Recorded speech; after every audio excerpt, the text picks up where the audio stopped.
Hello, and welcome to Fable Table, an actual live stream focused on critical world building, collaborative storytelling, and finding the fun in games.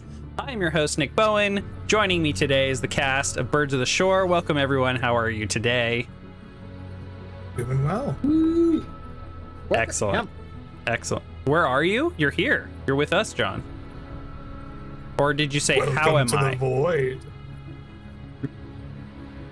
John's going to have an existential crisis right now. On this plane of existence. That's what you mean, right, John? Okay. Oh, Yeah. I'm great. Apollo, how are you doing? I'm great. I know that this interstellar-ish music is just having an effect on you, but I'm just excited to be here. I'm excited for game. I'm just gonna go ahead and lower this track. I don't know why I chose this one. No, fucking blast it, bro. I feel like I'm ascending as you play it. Yeah. I really, when I upload audio, I should really add some notes into the name so I know what the feeling is associated with each track. I've done that with other stuff in the past, but not a lot of my season 2 stuff. Okay. Who would like to recap what happened last time?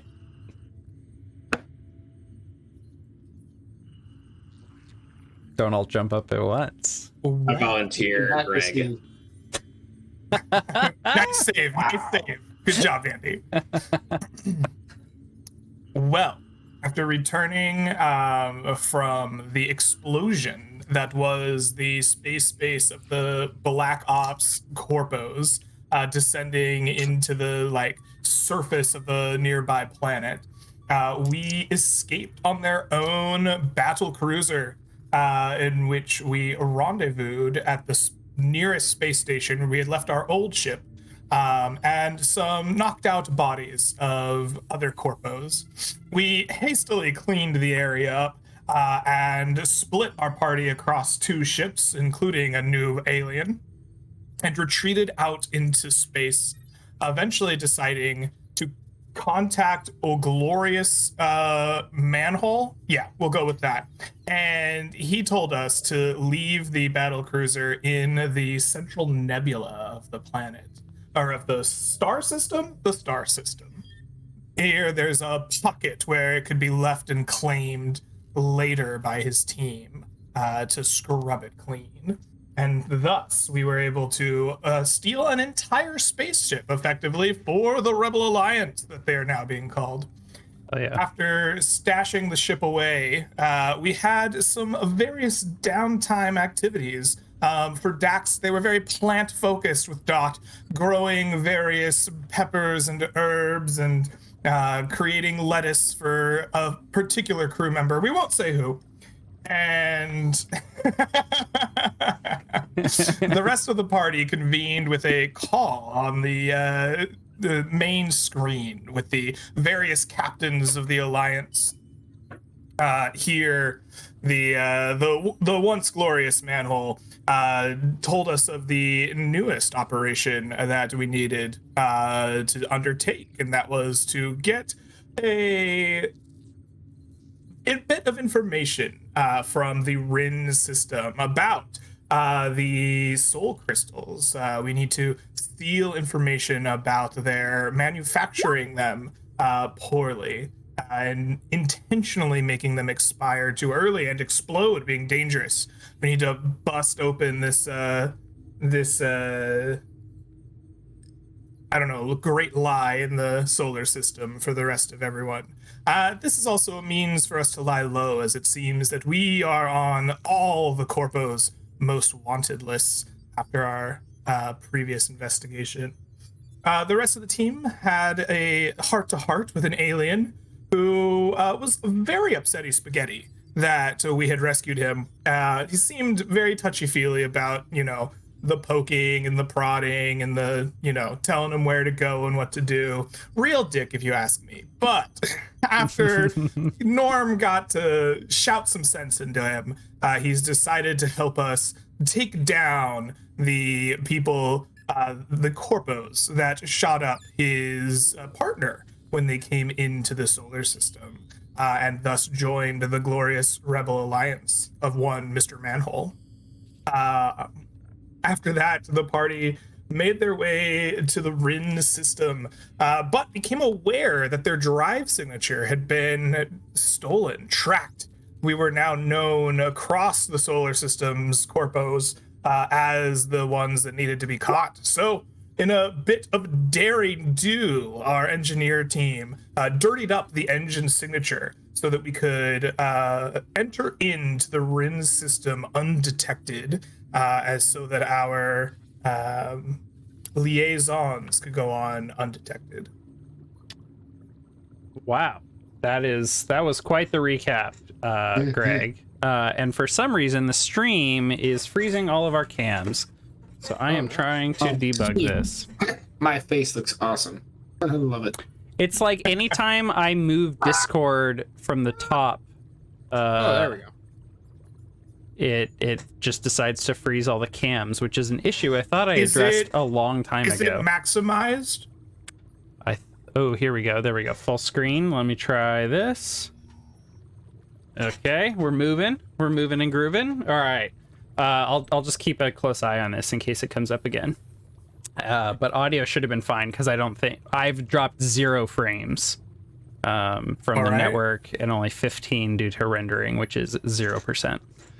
So we're good. Beautiful. Network wise. I think it's just a user error issue. But I'll keep an eye on that. Thank you to Temer, who the reason we laughed kind of at the end of the first third of Greg's monologue there was Temer's telling me I need to give my players the old carrot and stick for recaps. So Greg, there's going to be a point probably in this session where there are going to be some penalties for the party that I had planned, and you can ignore them. Oh, very nice. Thank Yep. you. So that's both a carrot and stick in one. It's a twofer. Consider recapping next time, y'all. All right. I volunteered for the recap. Yeah, you volunteered someone else, Andy. Yeah, you that's voluntold me. Greg. I knew that Greg would give the best possible information, so I made I collaborated with Greg on delivering. So it's a real it's a lot of companies don't really have a true understanding of their talent and how to use it. Andy, you must be just doing amazing work for the. He makes an excellent Tom this- Sawyer, doesn't he? He's a master developer right there. Andy's the hardest worker here. most Okay. collaborative. Clearly, he needs an end of year bonus. True. Sorry. Wait, are we all getting paid? I wish. Me too. Speaking of, don't forget to like, comment, and subscribe on the videos. Tell everyone you've ever met about our show. This video was sponsored today by Raid Shadow Legends. Is that still a thing somehow? Okay. So you all have not arrived on Gorin, or you have? No, we were in the middle of prep for it, making special grenades, one of which is now gone. Okay. So Gotcha. We have a flashbang and a smoke grenade left, I believe. That's right. There was some I still chasing. have the iron grenade too. That's The right. anti-brim grenade. But one of the grenades got used during a naked chase scene. I remember Tear that. gas. Wait, That's who right. was naked? I wonder who. Okay. So, any final preparation before you head towards Gorin? Okay. I believe Dax was trying to get a job, was he not? Like a security code? Yes, there was some talk of Dax getting an in the Ren system under the alias. Oh, I thought I wrote I don't this remember. down. I thought I wrote this down. Which Chinese show did I name it after? I don't remember. Oh, that's right. I couldn't remember it because it was a name I was just simply not prepared to write down because I am not super I familiar think with. it was under the alias Jong-uk. and he was attempting to perhaps find the information about. I believe there was a previous team that had been sent to investigate the soul crystals that had been captured. If my memory serves. And so our job is to not only steal information about the soul crystals, but also to retrieve that team if possible. And so by perhaps applying as a security officer for the mining company, I might be privileged to set information about a possibly captured intelligence team and where they're being held. Ooh, yes, that's right. That was a major part of this. The team was led by Captain Mai, I believe. Yep, And they were MAI. sent in MAI. And they were sent looking for, they were caught trying to infiltrate a server on Gorin where they tried to hack it to learn more information about the soul crystals. Yes. We're trying to receive the information they were trying to get as well. Mm-hmm. Okay. All right. So yeah, you, Dax, have an interview scheduled that will be taking place like while you are, commuting to Gorin in that day. So why don't we pick up there? I think that you were going to be recommended by your contact. Yes. I am being recommended by Yazoo Corporate Security at Aphrodite Inc. Yes.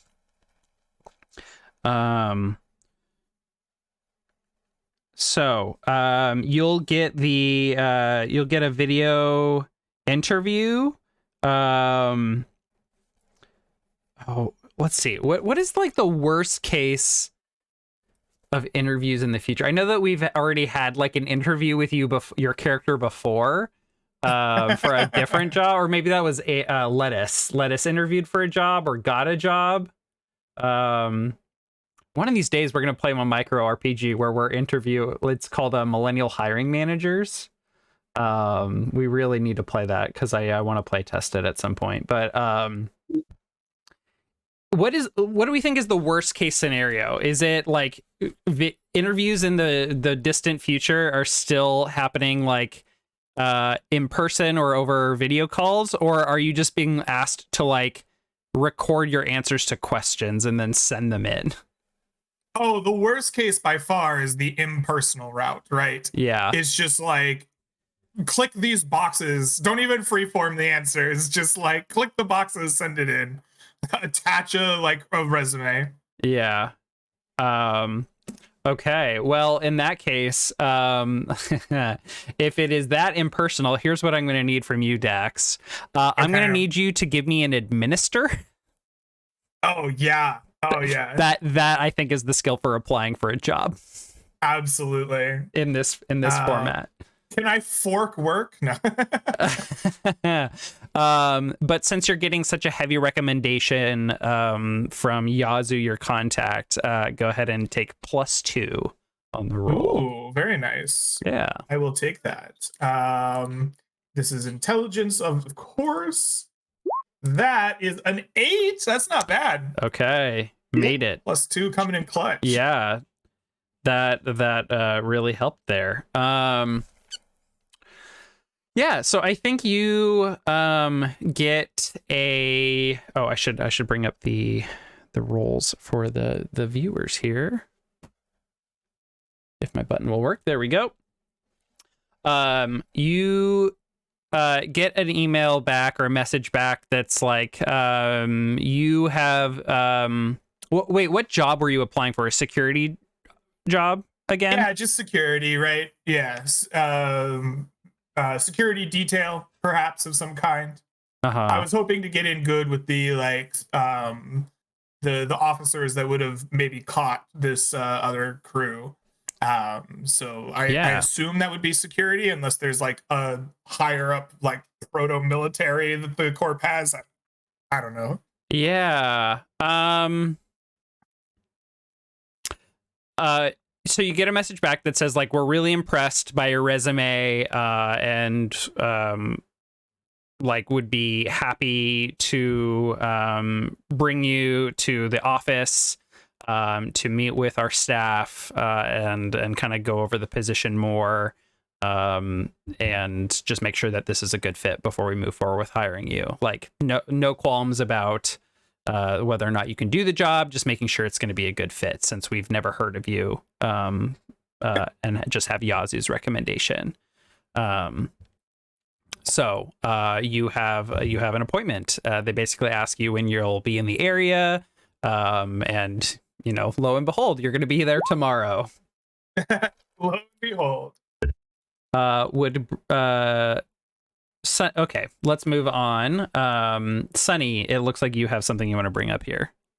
Yes, he would. I just wanted to type it in there so I didn't destroy the narrative. But since you're done, he would contact both Bruce's Holloway and Vorix to get the hacking protocols for Gordon.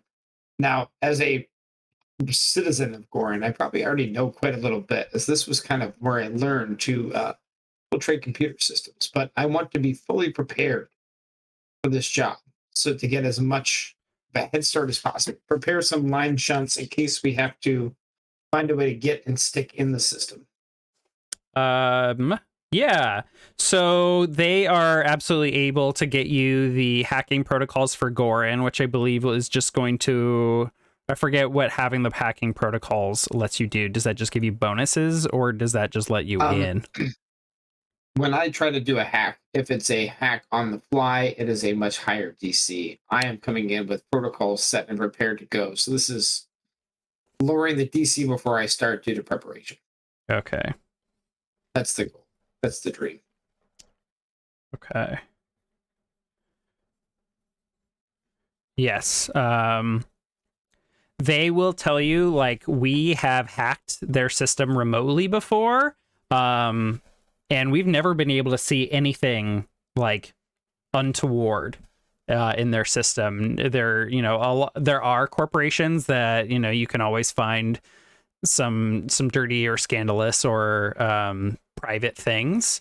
Their system seems spotty clean for some reason, which is part of the reason why they needed to send a team in. That makes sense. Yeah. And think of this large nature, they're not going to put it in their own servers. It's probably somewhere remote that is offline.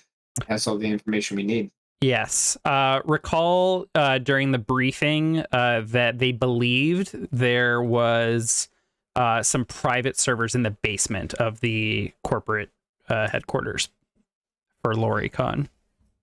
That makes sense. And like last contact with Captain Mai's team was they were expecting to go into the building and head for the basement to go look for said private servers, and then they never made their check-in. Okay. Any other legwork or prep before you all arrive on on Gorin? Okay. So here is how the mechanic of the dirty drive signature is going to work. Rather than have you roll like a DC every time to see if you are going to be recognized, what we're going to do is you, Sunny, and I are each going to roll a D20 every time you go to a new location where someone might be watching. And if we roll the same number, your drive will be recognized. Okay. Are we doing this secret or are we doing this in public? I'm going to roll this live. Okay. Woo woo. Am I rolling now? Yeah, let's do that. Do it. Okay. Oh, you crushed him. That's a miss. So, so yeah. I believe I've described, or I read your description of Gorin last time. But it is, the moon of Alagar, which is just this kind of like lava spewing planet that a lot like in the, it's not Chronicles of Riddick. What was the first movie of Riddick? Just Riddick. Was it just Riddick? I thought there was a different name. Black? Yes, Pitch black. pitch Yeah. black. Isn't that is that the one where they have the planet that, like, as it rotates and faces the sun, it turns it into like lava? I know the name of this planet. No, that's Chronicles of Riddick. Oh, that is Chronicles of Riddick. Okay, so Yeah. I'm I imagining. think you're. Pitch black Yeah, is never the one where the mind. sun I'm lying goes to you. away and Sorry. you can't see anything. Oh, that's right. Yeah. The Okay. monsters Yeah. come out at night. Hematoria is the name of the planet. Okay. Yeah. So I'm imagining it's a lot like that, except I think you wrote, Brian, that it was due to a tectonic activity, that it's constantly Yes. shifting and. Tectonic plates are always shifting. Lava is always churning. Things are always getting smashed, compacted, and carbon is getting pressed at high rates Mhm. in upon itself. Yeah. And there are camps here on Gorin, like labor camps. Although they wouldn't call them labor camps because that's got some real bad connotations. But basically, living space where mining crews will live and just like be called upon to, like, oh, our satellites have detected, a rich cavern that's got a couple hours left that may have some soul crystals, a couple hours before it collapses due to more tectonic activity. Load up in the shuttle. Y'all are going to planet side real fast. Is that what you were imagining, or? Yes. Okay. 100%. Yeah. So there are these camps kind of all over the moon, and it's a small enough moon that, like, regardless of which way it's facing, like which way the orbit of Gorin is going, there's always going to be one of these camps facing Aligar closely. So usually that when they detect a cavern, whoever is closest to the planet gets called upon. Or within reason, if you just got back from a dig, you're not going back yet. Although if everyone else is busy, you sure are. Get up there. So as you all are arriving on the planet, there's some satellites, there's some ships on patrol, nothing too crazy, but there are some major metropolitan areas that all of these camps surround, basically like day and night life. When people are not on a mining mission, they can spend their hard-earned cred. They can go socialize and participate in society. So you are heading for one of these. In fact, the main one. I think you named the main city of Gorin. Surely did. Let me go ahead and look back and find it. Yeah. I'm sorry, I wasn't prepared for my own lore. It's been a little while since we wrote it. You're good. I wrote it down as well. I think it's Maiden. It is Maiden. Yeah. Yeah. So Maiden is kind of the major city. Most people head towards that one. But there are other cities that are kind of more suburban. Think your Tualatans. Nothing notable about them whatsoever. But you're heading towards Maiden, which is where the corporate headquarters for Loricon is. It's a rather large, just very clean, sterile-looking building, I'd imagine, made of concrete and metal. Lots of windows, and not much else.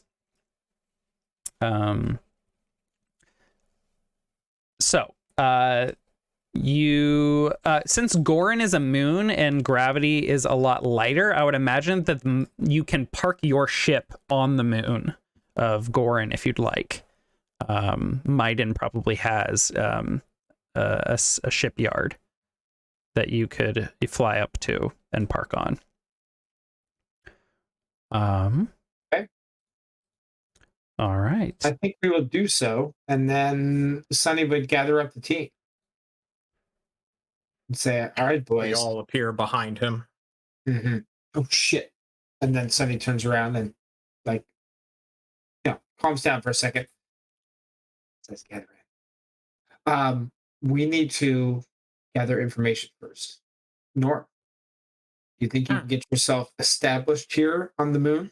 Maybe make some contacts and some connections." I don't know. Every time we go down to a planet, we're done in like 2 days. And that's kind of a heavy time investment you're asking from me. All right. Well, consider it, and then think of other things you can do if you decide not to do that. Dax, you've had an interview. You hear anything back from him yet? Yeah, we're gonna have a little in-person meetup. Make Nice. sure I'm good for the job, but I should be able to ace that no problem. All right. I'm going to go looking around the city, see if I can gather some information on my own. Maybe try to get a good lay of the land to get a pathway for us to either get in or get out towards what I believe is our main target, which is the Lurican headquarters. Lettuce, do you have any plans for what you want to do here to help get yourself established? Lettuce to get established? Yes. What do you plan on doing to help us try to gather information?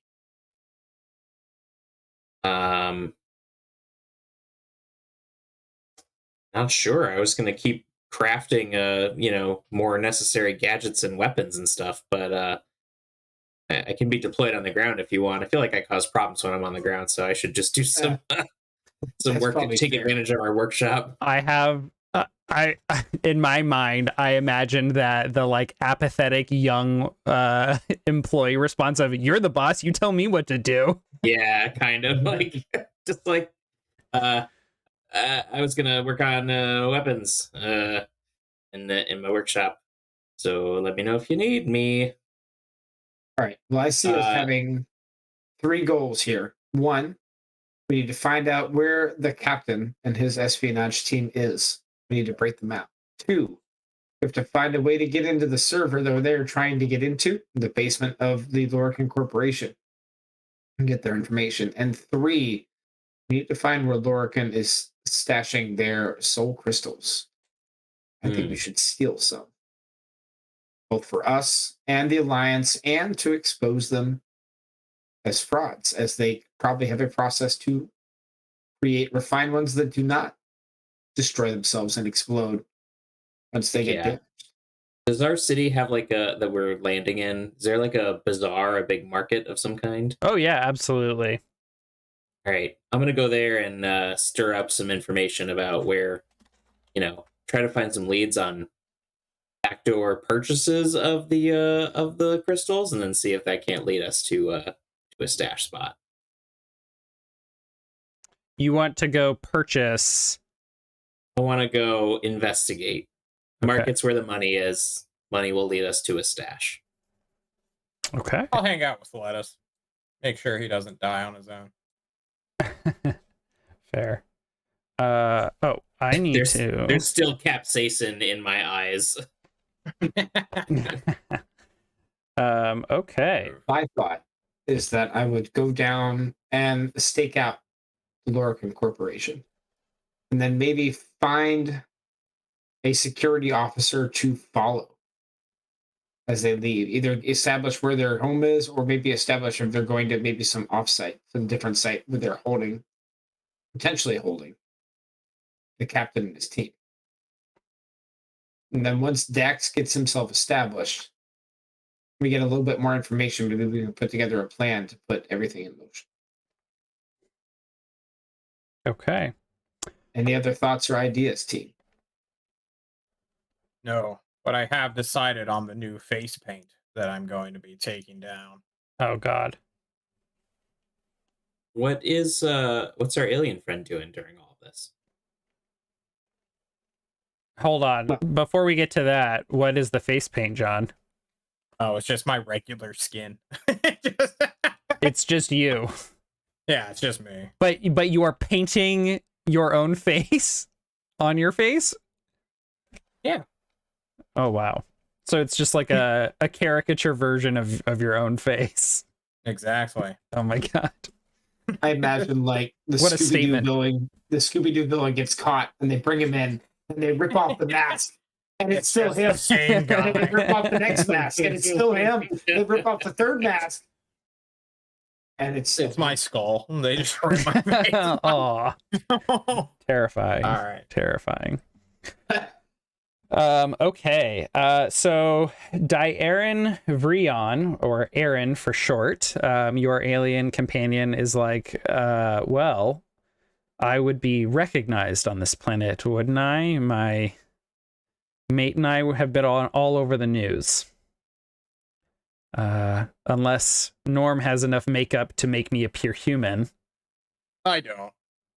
We'll need to get you like a weird flesh suit. Excuse me? A flesh suit? Like a suit made of fake flesh or like synthetic material? Would it That or be we turn you cheaper to into maybe a- get him a trench coat and a big floppy hat?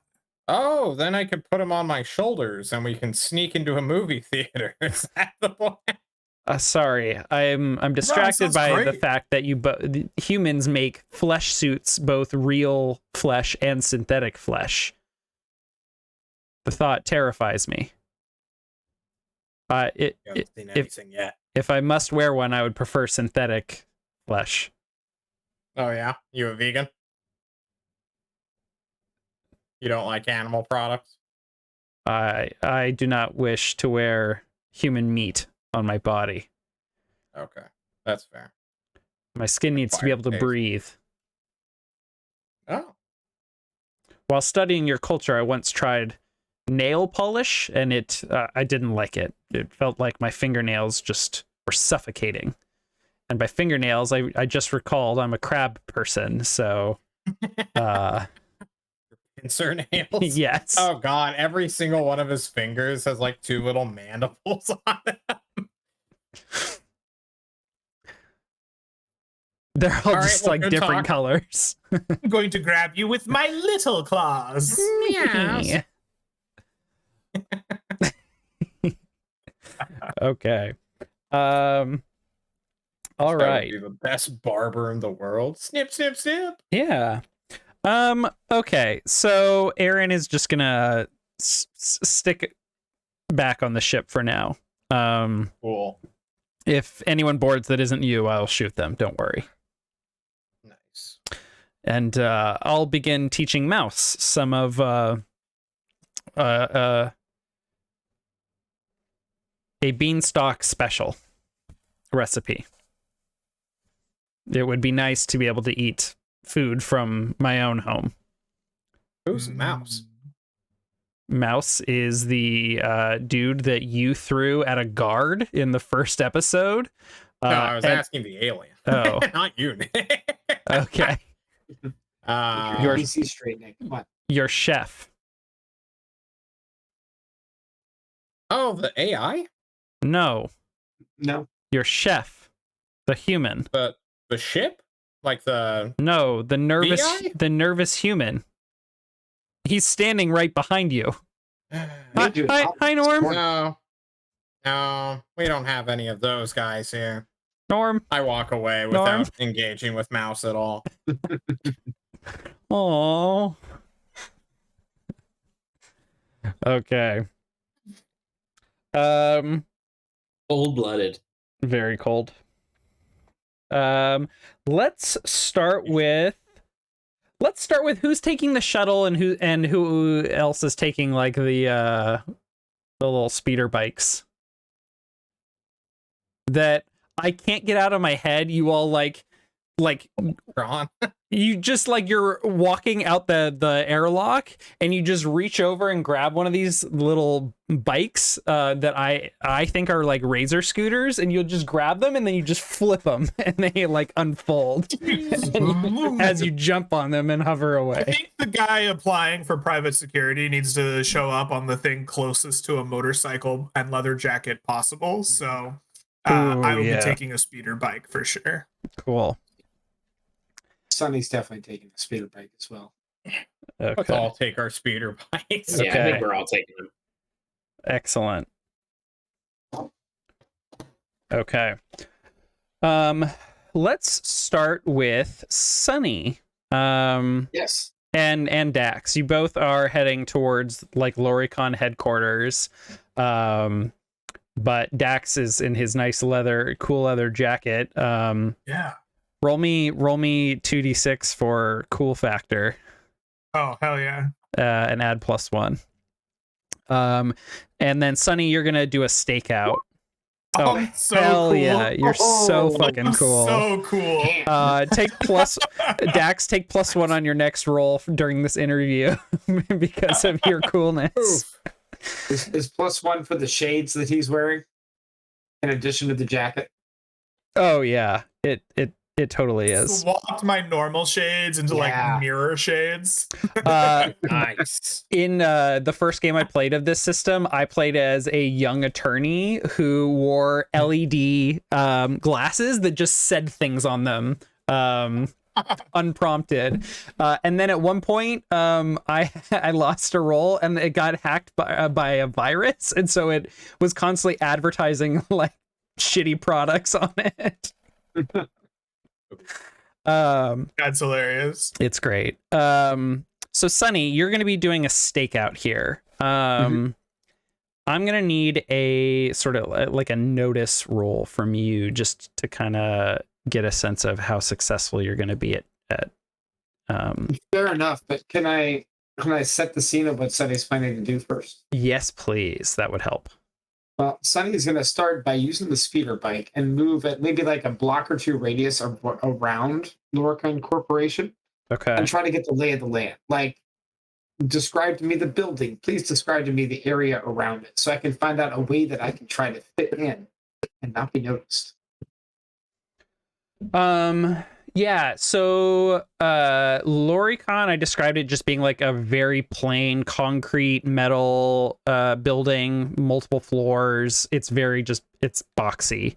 And there are a lot of nice glass windows. There is an atmosphere here on the moon. So there's like people don't need to be walking around in spacesuits or anything like that. I think that there is a large like square. Maybe not a square. Maybe it's like a park. With a like oh, how would I describe Ashland?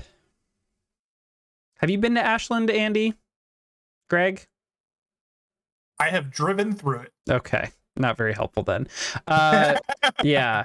So it's a park that's gonna have like a theater area. It's gonna have like what are they called? The little structures that have a little roof and Gazebo. yes, there's multiple gazebos. There's like picnic areas. There's just like speakers with music playing. Really, really nice. And then there is, of course, lots of other really, really nice, very clean corporate buildings around. Many offices, many like really upscale restaurants and coffee places. So it's just a really nice, really upscale area. But the park is largely being unused, except for by people that are just kind of like walking through or sitting on benches. A lot of the recreation features are just not being used. This is Lori Park, or Yesteryear Park. Remember, Lori Yesteryear is the CEO of Loricon.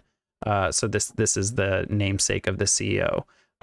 Donated by the Yesteryear family when Loricon moved their headquarters here. It was there's a plaque that says that it was built for community use, so that our employee family will have a place to celebrate and live their lives for generations to come. And there's like images of like working class people in the park, like talking and playing with their children and dogs and stuff.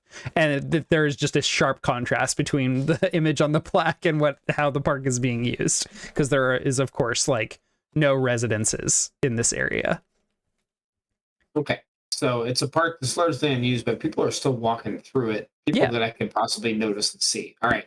So after seeing this, Sonny's going to find some type of general store. He's going to buy himself a hat Okay. I'm gonna try to get myself some type of like an orange vest. And I'm gonna try to find like one of those picker sticks, and I'm literally going to walk around the park and try to be like one of those maintenance workers who's literally like cleaning up trash and like tidying up the area, and literally do that so I can get close to people, listen to what they're saying, try to be there, be unnoticed, and blend into the background, still see and hear what's going on. Okay. That sounds a lot like a sneak to me. I would agree with you. Give me a sneak, which will help improve the quality of information you get, if any. Do I have any modifiers to this? Yeah, take +1. Which you don't even need. What's my attribute? Is this like sneak intelligence or sneak charisma? Or is this just dexterity? I think this is Trying to blend in and be unnoticed. Is this? Yeah, charisma says commanding, charming, attracting attention, being taken seriously. I would argue being taken seriously, like going into your disguise, could work. So I'd take charisma. I don't think this is necessarily about dexterity. This is about blending in. Okay. It's an 8. It's kind of a really crappy roll. I don't want to use my reroll yet, though. We'll see what I get. Yeah. I think people are not like, they're not put off by you or like completely suspicious of you, like no one's avoiding you, but people are kind of like looking at you like you're weird, because there are indeed robots, cleaning droids, if you will, the ones that look a lot like Dot, in fact, but kind of more designed for outdoor use and function, that are going around cleaning up the park, which is spotless, by the way. So unfortunately, this is not going to give you any bonuses to your notice check, but we will come back to you and see what you are able to see and hear as you walk around the park and the surrounding areas. Okay, let's cut over to Lettuce and Norm as you're heading into the markets, the bazaar, many of which are like start around here and kind of sprawl throughout the entire city as well. All right, Lettuce, what's the plan? Well, the plan is we need to connect with some underworld types, find out where the sort of like back alley sales of the lower grade Loricon crystals are coming from. So what's our reason to get those, first of all? They power our ship? Do they power our ship, Nick? I think I asked Brian that question, if they are frequently used to power ships. Or are they just like casual other electricity? What's their... I think it would have gone with yes. Yeah. Yeah, I think so. Okay. And I think that... So I think ships, and then you can also get them... I think Oregon State University just got like a patent or something for like a small like nuclear reactor that's supposed to be able to power like a neighborhood or something like that. Imagine that, but even smaller. It's like a device that you can carry around with a soul crystal in it to power like really big equipment. So like excavators, other large equipment. You like your shuttle might even be powered on a small soul crystal. Think like again, those of you who have watched Stargate, think like a Naquita generator. Yep. Okay. Any Stargate fans? Greg, John? No? Shit. Okay. Can you say it to me in lost terms? Then I'll understand. I can understand Battlestar Galactica too. But all right. So Norm and I are going to sort of like ask around a little obviously wanting to be seen as marks, for scammy types. Ooh. Saying like, we need power for our next project. Yes, we do. Let's we'll find the best power, broker, crystal broker in this market, and we'll get things stocked up. We need the best. You, young man, can you take us to the best crystal broker in this market? Yes, I guess.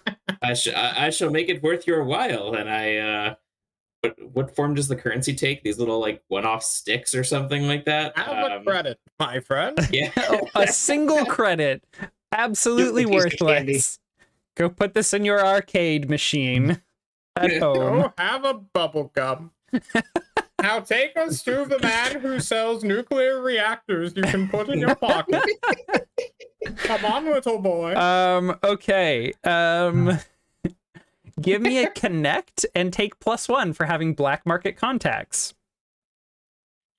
You want me to do that, Andy? You have the black market contacts, I believe. You, So. you as a crew have them. Okay. Well, I have. Is this a am charisma awesome. check? Because I am maxed out on charisma, which I'm happy to take advantage. This would be probably charisma connect. All right, I'm doing it. What about charisma wisdom? No. What about connect. charisma wisdom? Just Yeah, add those wisdom. modifiers together and just stack it up on top of your Can I DC. just do that? Can I real just quick? roll all 6 of my stats? Okay. Good job. Okay. So yeah, you are looking for shady people, or are you looking for legitimate? We're saying that we're looking for legitimate, but we're trying to like be bait for like scammy types in this market who are gonna like jump at the chance of some idiot who wandered into the market who doesn't know what they're looking for. Norm is actually incredibly skilled about finding people who will do stuff for me that is no more than mildly illegal. So, was selling contraband be mildly illegal? I don't know. I'm trying to just be like underestimated here. I feel like people like the types of criminals you're trying to attract, people who are trying to scam you, like you could get people like that to do you favors, like go scam other people, because that is mildly criminal. But like A black market dealer isn't probably mildly illegal. not. I mean, my It's- goal here is to find the person selling the shitty rejects that aren't being sold on the commercial market. You know what I mean? Can you I'm struggling to understand why, Andy. If you all are looking for the yes. actual like, So if the plan is to take down this corporation, we need to showcase how dangerous their product is, and what better way to do that, a la Glass Onion, than very publicly having it fuck up. Oh, you want to commit terrorism? This is sick. Let's do it. Well, I want to not kill any poor people in the process. I'm fine with some No, yeah, shitty sure. corpos. we don't want to kill poor Let's go people, find but their rich trade people. center, and- The rich people were totally okay with that. Perfectly Often. happy with that. Jesus Christ! All right. Okay.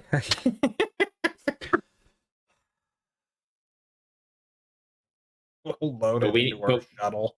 Yeah, but we need access to it. We got to know where it is. The whole goal here is to find like the stash of the shitty ones, like the guy who brokers, the rejects that they still make money off of.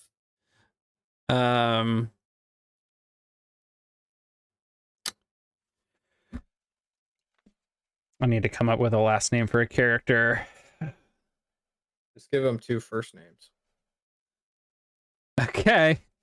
So unsurprisingly, Loricon Corporate being, basically owning Maiden. I think they actually do own Maiden. They are very interested in cracking down, sector wide on people selling faulty, like readily faulty soul crystals. But especially here on the moon. So you actually are having a really, really tough time finding anyone who sells soul crystals, even good ones, because they all are, heavily regulated. So you need to be a licensed, distributor. And people that do sell soul crystals, as you know, black market folk do. They don't want to do it here under the watchful eye of Loricon. But you do, as you're asking around with people that someone who knows these people, since you do have black market contacts, you catch word that there's a guy named Tony Bob. Tony Bob. Tony Boberson. We'll call him Anthony. Tony Boberson is his name, but people call him Tony Bob. I look to Norm and say, you can handle the clown named people. Okay. He is located not here though. He is not on Gorin. He is on Malifar. Fuck is Malifar? It is in the Breck solar system. Wait, we were just fucking there.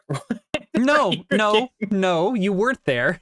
You were there a couple days ago. A week ago? We're just there. You were there a week and a half ago. Yeah, you weren't just there. It was only a few days ago. It was just there. You all went to Iota, and this then is the path we took, Nick. We went, oh, here we go.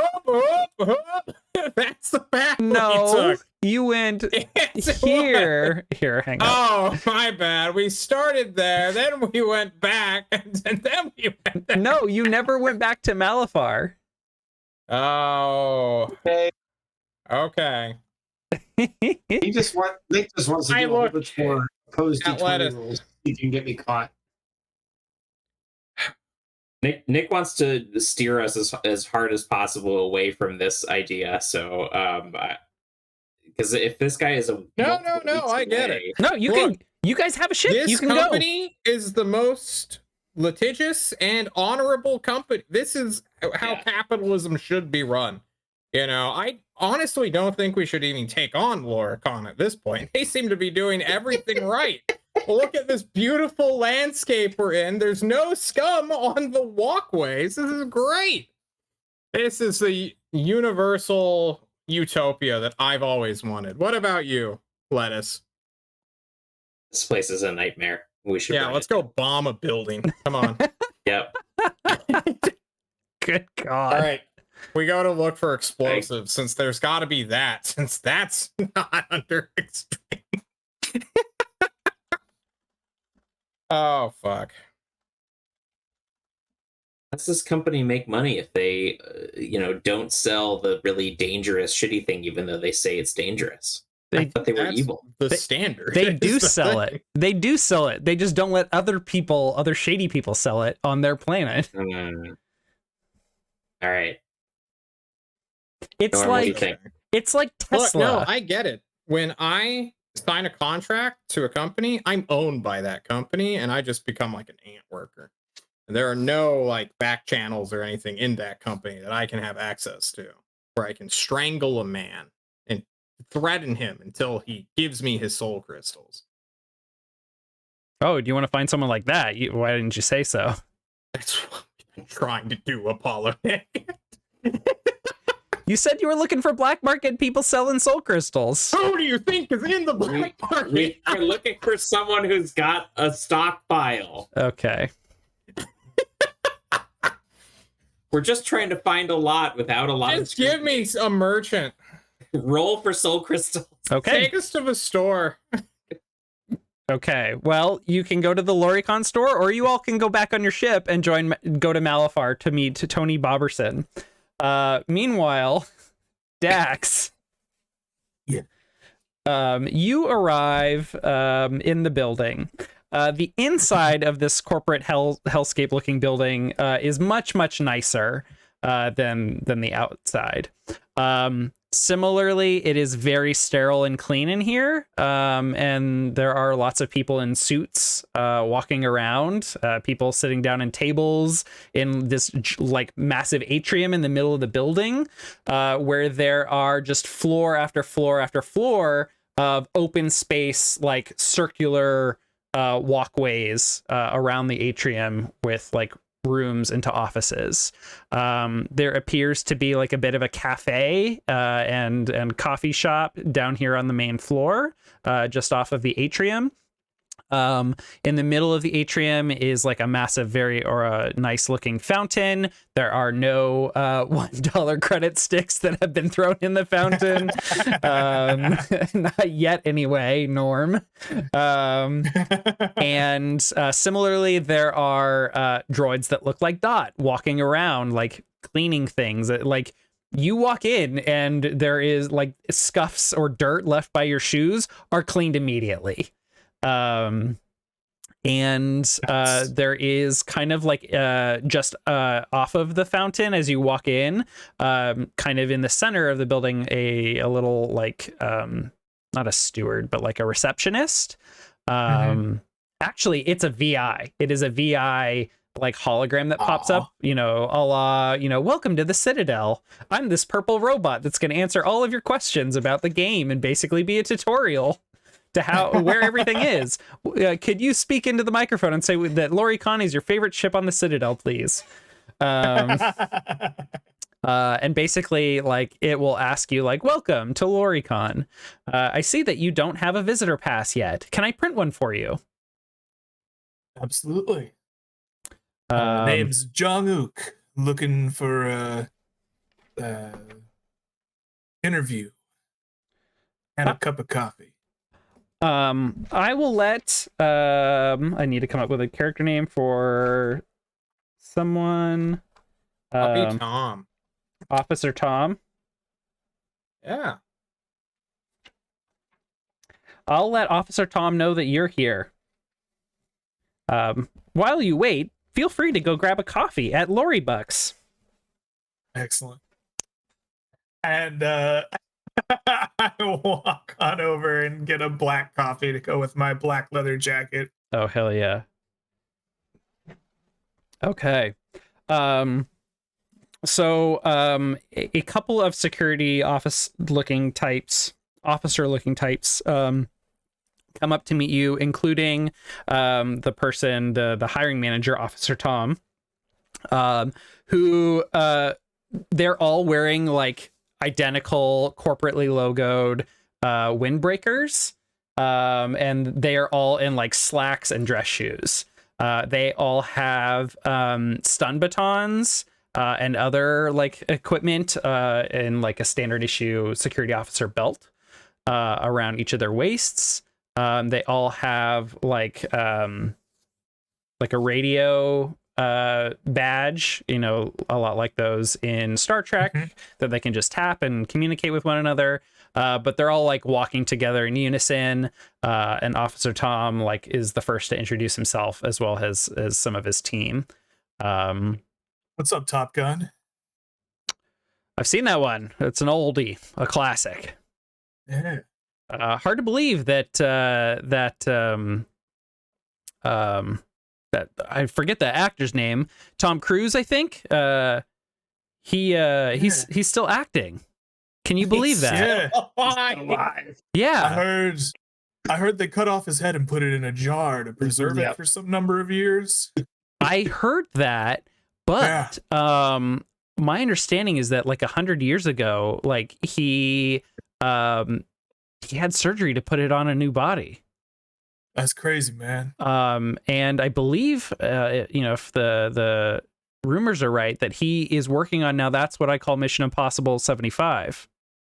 Oh yeah, I know that series. I loved number 69. Nice. Great. Well, Nice. I've already got good vibes about you fitting in with the team here. Why don't we give you a tour and we'll talk about stuff. Excellent. So What do you know about me? well, I mean, obviously you can do the job, especially with your credentials and references. We're just really curious why LoriCon? Well, the sector's getting real messed up out there. It's just hard to keep a job. One day a space station's exploding over in Breck. Next day the elevator's gone kaput and oh, what the hell is Saber. it called? Minerva or Saber? Saber. Yeah. Yeah. It seems like Ren's the only system that can have some steady work for guys like us. We are in Breck. I think you misspoke. I think I did.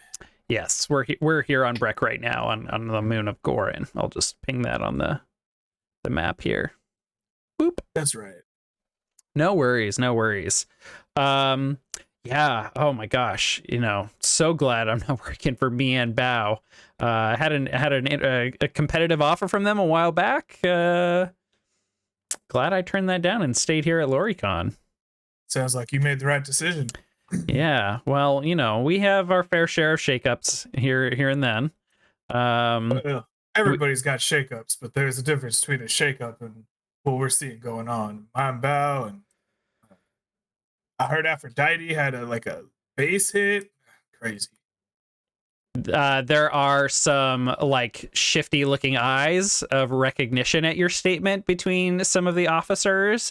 But Officer Tom keeps a very straight face, says, yeah, well, we glad to hear that you're staying up to date on all the news of things going down. There's all this talk of moving on to a more militarized corporate action in the sector. So we've been updating our procedures and working on our training. We take ourselves very seriously here at Loricon Security. Hey man, I take myself seriously too. I had some spec ops training in the past. Really? I fit right in with that. Yeah. Really? Anything you can talk about? Yeah. Obviously, a lot of it's classified, but Aphrodite was working on many a program. Some of it's psychic, but myself, I did spec ops and keep those people in line. You know what I mean? It'd be tough work, but trained you well, paid you decent until they shut the programs down.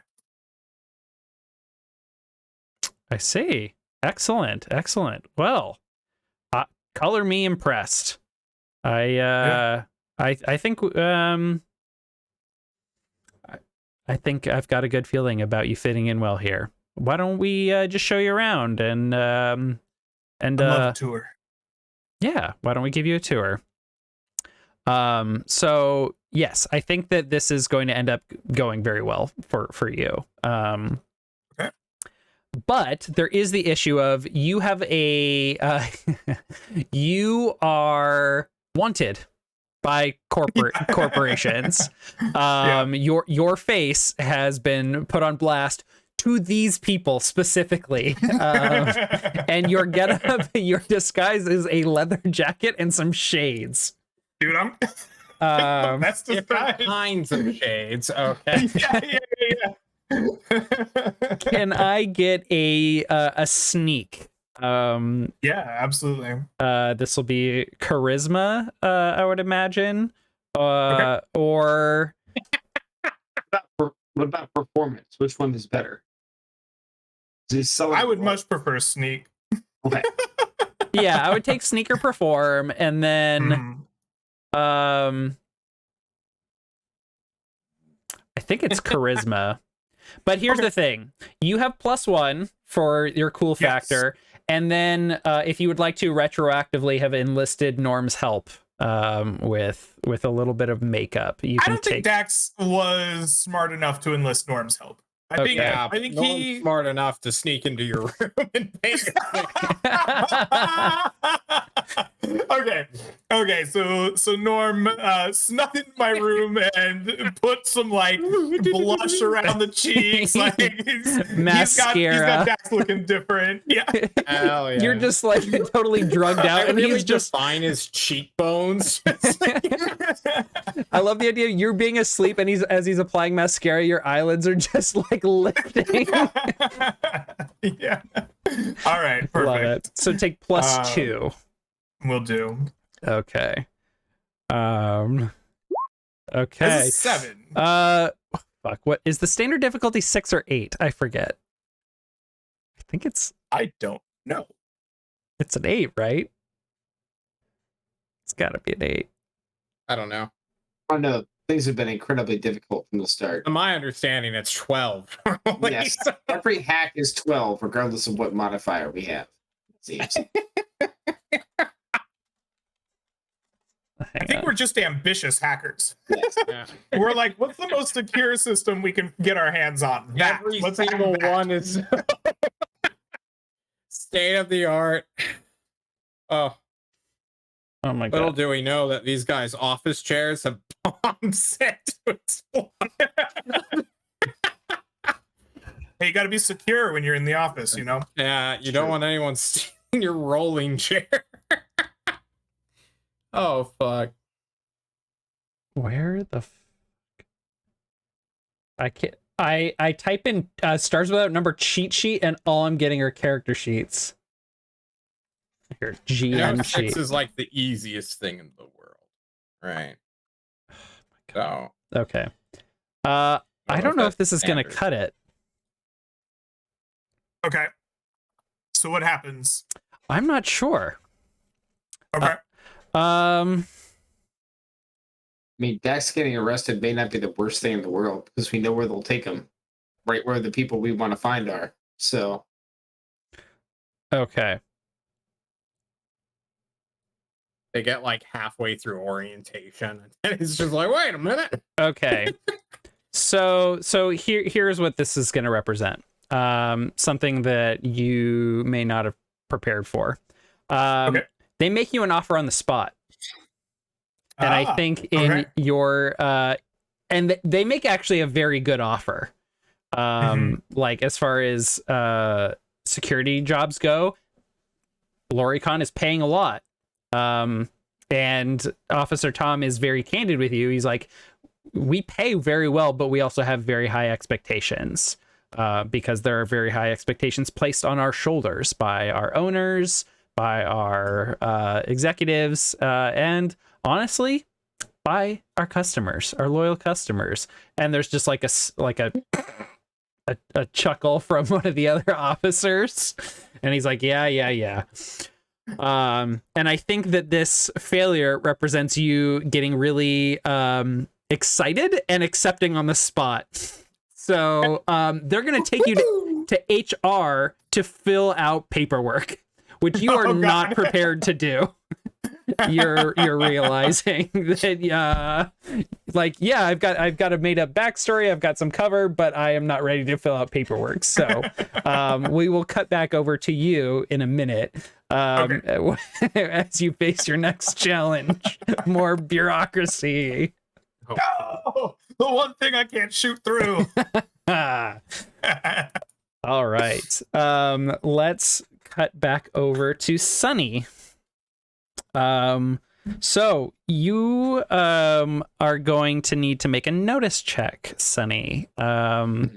You are not benefiting from your outfit, unfortunately. People are not suspicious of you, but you're certainly not like I'm not going blending in, unnoticed. Yeah. So Notice check, no modifier then, I'm assuming. no. Intelligence? Or wisdom. Okay. Probably wisdom. Yeah. Well, that's going to be an 8 then. Because you said Okay. 4 wisdom, so I clicked intelligence already. No difference. That's fine. Okay.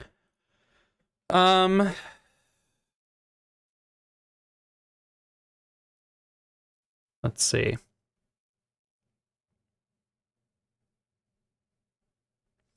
So I think it is quite a while before, like, as you're going around, you're like not catching anybody that is saying anything of note. And it gets into kind of the early afternoon. And there are a number of officers walking out of Loricon who have just, unbeknownst to you, dropped off Dax at the HR office and are heading out to go talk about their candidate as well as grab some food. And you like mark them or make them as security officers, so they're definitely of note. It's the first Loricon security officers you've seen all day that weren't just kind of like walking a little bit of a route around the park before going back into the building. Right. And you overhear them talking about Dax. And what really catches your attention as they are crossing a busy street, and notes them as some people worth following after, is that they bring up the fact that Dax mentioned something happen over with Aphrodite. And what they say is like, I was surprised to hear him mention Aphrodite and their break-in. That's not common knowledge, is it? No, says an officer Tom. You can tell by his badge that just says Tom. I'm not really sure how he would have gathered that info either. I don't think he was working. He's worked since then. Pretty recent news that's been kept under wraps. And that's when like they walk across the street and you kind of miss the rest of that conversation. But they seem to be aware of some heavier secrets of corporate stuff. Interesting. I don't know. I think I ditched my outfit and I followed. Okay. I think my goal is to kind of find out where they're going to stop. If they stop at like a bar or someplace like that, I'll go and sit at the end of the bar. And my goal is to, on my speeder bike, follow Officer Tom. They're just going to a restaurant across the street. They're just walking. Well, then that destroys that plan altogether.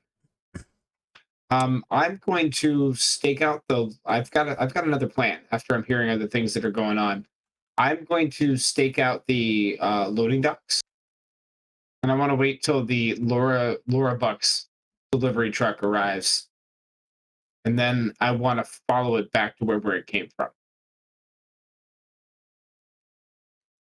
You want to follow a Lori Bucks delivery truck? Yes. Wherever their distribution area is in the city, I want to find it so that I can potentially steal a uniform and maybe even steal a truck later. Oh, okay. Nice. As a way to get into the building. Yeah. Hang on a second. There's something off about the stream. I'm just noticing now. Oh, I know what it is. It is following the wrong window. Okay. That's fine. We'll just move it over here.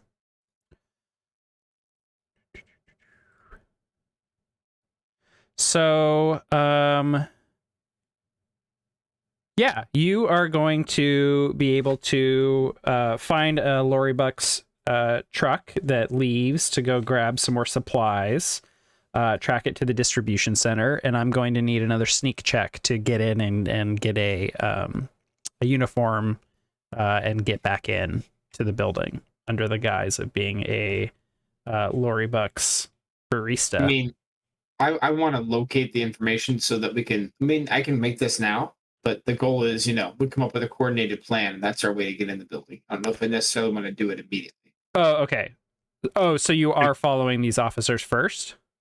No, I want to follow the Laura Bucks truck, but I don't want to. Like, if we're gonna make an infiltration of the building, I'm not gonna sneak in, grab it now. We're gonna go immediately. We don't have enough information. Oh, okay, great. Then just give me a sneak to sneak into the distribution center and grab some uniforms. This one, I'm gonna assume dexterity. Sure. There we go. Perfect. All right. Yeah, you get in, you snag some uniforms, probably 4. Maybe an ID card. Ooh. Yeah, I think with a 10 you can swipe an ID card as well. I think an 8 that would have been pushing it. All right, I'm gonna take the ID card, take it back to the ship then, and figure out the system behind it. Maybe scan it so that I can maybe change the identification on the barcode that shows up to be the one that I create as I create new ego or a new what am I trying to say? New identity? I want to take this ID card and I want to modify it so when it's scanned, it shows up as my picture and whatever name I put on it, so that if it gets scanned into the building, it won't look suspicious. So my understanding of how ID cards work is they carry just a number that the system will send to a database and call and say, give me the information for this ID number.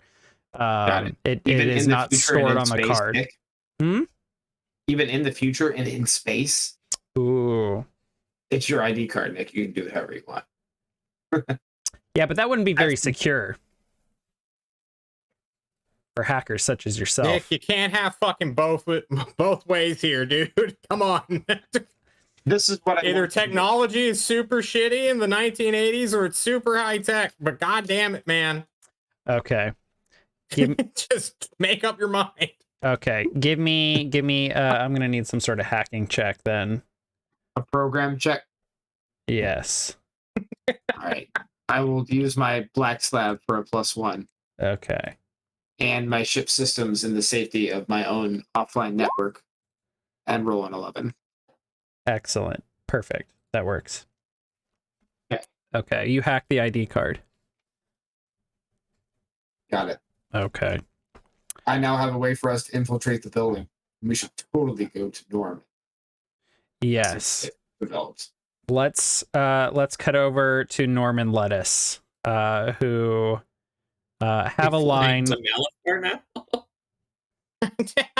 We're just looking at each other like, are we gonna blow up a building? What is the next step for us? Oh, here comes Sonny. Thank God, Sonny. Why is We didn't get very far. Well, we just spent like 6 hours looking for someone to sell us a soul crystal, and we haven't been able to find anyone. How are you doing, man? Did you have fun being a trash man? Actually, I did. Nice. Amazing shit you find in that part. They say it's super clean, but behind the bushes and yeah, kind of gross. I feel better about life. Also, I think I have a way for us to get in the building. Oh, Yes. well. I'm I'd like, to lettuce. what's your size, Norm? I got you at like, What's my size? My shoe size is like 8'14" inches. My shoe size is 814. I'm a clown. Exactly. I don't know about shoes, but I think this uniform should fit you. And I got an ID card to get us in the building. Nice. Where's Dax? Isn't he supposed to rendezvous or? Yeah, I don't have a way to get a hold of him, and he's in there in an interview, and he might have said too much. I overheard some guys talking about him knowing information he didn't know, but it's Dax. He'll find a way out of it, I'm sure. To be clear, they did know. They were just surprised that someone that wasn't actively working for a corporation at the time found out. In other words, he's probably in like Flint. I see. We have an inn in the building. We have a way to get us in the building. Now we have to either come up with. Now we have to find out where the espionage team is, and then come up with a suitable distraction that maybe occupy the security team while we try to make our foray in to make our hack. So our plan is to go in, hack the system, find everything, and then. I still feel like we need to locate this espionage team first, because we either have to hack the system and then go save them, or save them then hack the system. Once we do something of major, right? Huh? How do we find them? Find them, yeah. Well, we're on a fucking moon, sure Chief. Yet. Well, maybe Dax can help with that once he gets himself hired. Maybe he can locate them. They'll be in there. I doubt they're just in like the fucking basement of their like headquarters, though, right? True. What's your thoughts? Well, me and Lettuce were planning to do an act of terror in this area. I don't know. Not in the market. Not in the market. Not in the Not market. in the market. Shit. We know, not in the market. Come on. Just saying. We want to eat the rich here, not the people who are being, stomped on by the rich. Well, if we needed a distraction, that's certainly a distraction. Sure. Imagine a lot of that, but if you created some kind of large event, then a lot of the Lorcan security forces may be pulled out to go deal with it, and less might be in the building to help stop us.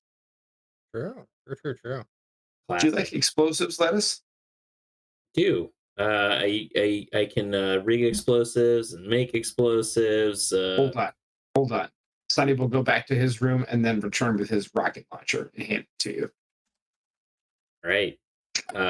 Wait, aren't we in the middle of a city? Yeah, are we in the market? I thought we were back at the ship. Sorry. No, fuck you. We're in the middle of a city. We're in the middle of the city. You're in the middle of You a just pull out lorry a box fucking that's just rocket like a block away. Hold on. Wait, nope. Fucking my other pants. Sorry. Just have a freaking RPG. But I can, we don't need your rocket launcher. We can make explosives out of anything. There's lots of, combustible material, and especially in a, where there's industry, there's combustion. So I'm Wait. sure we could find some. Go ahead, Norm. Yeah, I have a thought. didn't you used to work here? Where are their warehouses with all the fucking soul crystals? We haven't been able to fucking find a single one. Well, Nick, what I know? Where all the soul Lore. crystals are stored. Yeah, give me spout lore. Yeah, you would know. At least you would know what you. My guess I was a miner. I was a pilot and a mechanic and a miner. I wasn't necessarily. Could have dropped them In the off city. somewhere. Where's the loading dock? So, where they he go, knows- He knows the city. There's got to be a warehouse district and just a more secure warehouse over there. So this is what Sunny would know without a check. If you want to roll no, I can possibly give you more information depending on the result. But when you would mine the crystals, there would be a second shuttle that arrived. That would have a pilot and some security on it. And it would be escorted by drones. And basically there would be containers that soul crystals would be like unprocessed soul crystals would be placed in. Mm-hmm. And then you all wouldn't take them with you. They would be on a separate shuttle that would leave at the same time you all left. And so they would be handled by another team. And I think when me and my team tried to steal a crystal, we tried to literally take it from the planet and then go. Oh, that's right. You did plan that heist. We didn't steal it from the corporation. We literally tried to steal it from the planet, and that it failed. We got caught. Right, but since Aligar is also owned by Loricon, that's corporate theft. You piece of shit. It is. Yeah. Thanks. Yeah, you're welcome. All right. Love you. So what you're saying is we need to go find that. Let's go find that then. And then let's just blow that up instead. Let's just blow up all their warehouses and cause a massive fuel crisis across the entire sector. Yes. Doesn't that sound way better? Yes.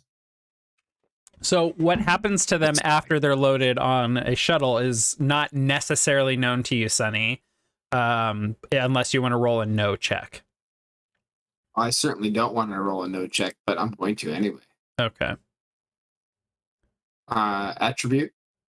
This would be intelligence, no. Yeah, I have no clue. Fucking use your reroll right now. Oh, God damn it, John. No. I'm going to fucking lose my mind. This is an unmodified 2d6, man. I'm not going to know anything. Lance, leave those poor people alone. Because you all are sitting in a lorry bucks, right? Are you all talking about the new Call of Duty Black Ops 12? I heard you talking about blowing stuff up. Are you talking about the new game? Dude, Black Ops 12 I'm going to pay you 30 credits to fuck off. Just bust out 30 sticks. You just throw him in his face. Ah! Mommy, they're being mean. Leave the poor people alone. Get him out of here. Boo. Don't yell at my child. Fight me.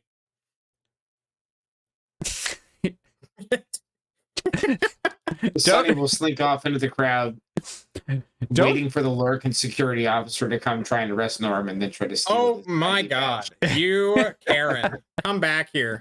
I'm gonna tackle Sai. All right. Well, it seems like we've hit a wall, so we're just not. How's Dax doing? Okay. I would love to know how Dax is doing right now. Dax. Yeah. You were meeting with Lance. Oh no, I just used Lance. Tom, right? What? It's Tom, right? No, Captain Tom dropped you off at HR. Oh, I see. HR. Oh, With he's talking with Janice at HR right now. Of Janice. Great. course. So Always a Janice. it's always a Janice. Janice is asking you is just like putting a data pad in front of you and like scrolling really fast through things and asking you to like initial and sign, initial a sign, bunch of initial stuff. sign. Yeah. And then she hands you a form where you are being asked to fill out like all of your legal information. Okay.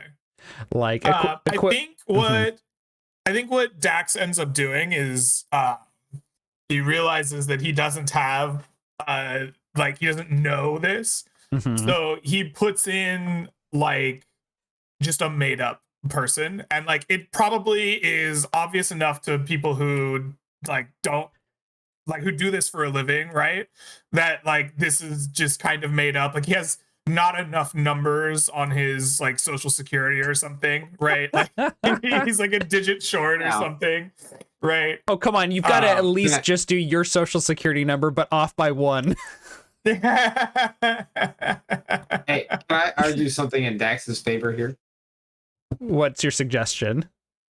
Dax has been through enough therapy. He has probably filled out at least like 7 to 12 complete medical histories at this point. So It's he's true. might be pretty good at filling out paperwork, even if it's fake paper. Okay. I'm gonna go in a different direction slightly, but like that's fair What were- enough, right? Maybe yeah. I could make minister to be like reasonable paperwork guy. Well, I mean, this is your character, so you have the agency. I think Dax is looking for somebody to come back to him and be like, "This isn't you." Mhm. What if?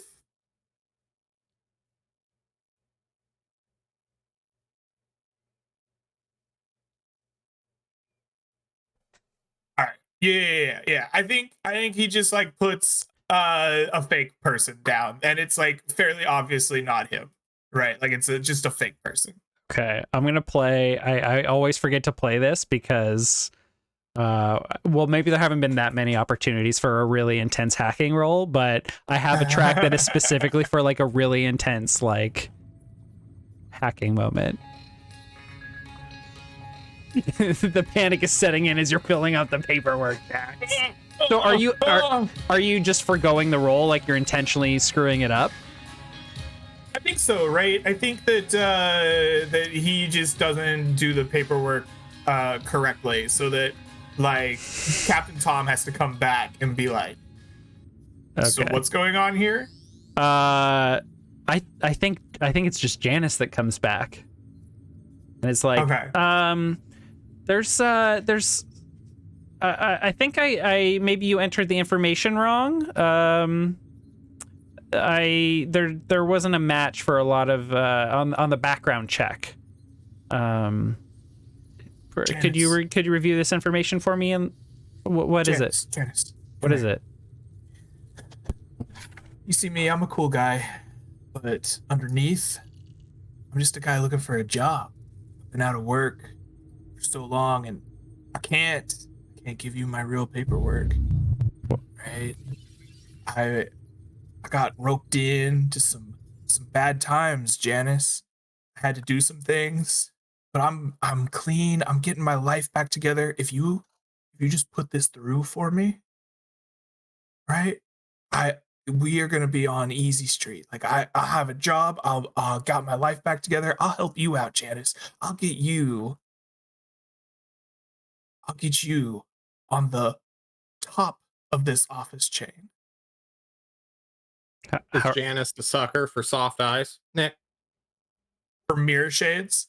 For mirror shades? for her own eyes. Own soft Yeah, eyes. own eyes. It's like, I always like knew I'm I looking- was beautiful. How are How are you gonna get me on top?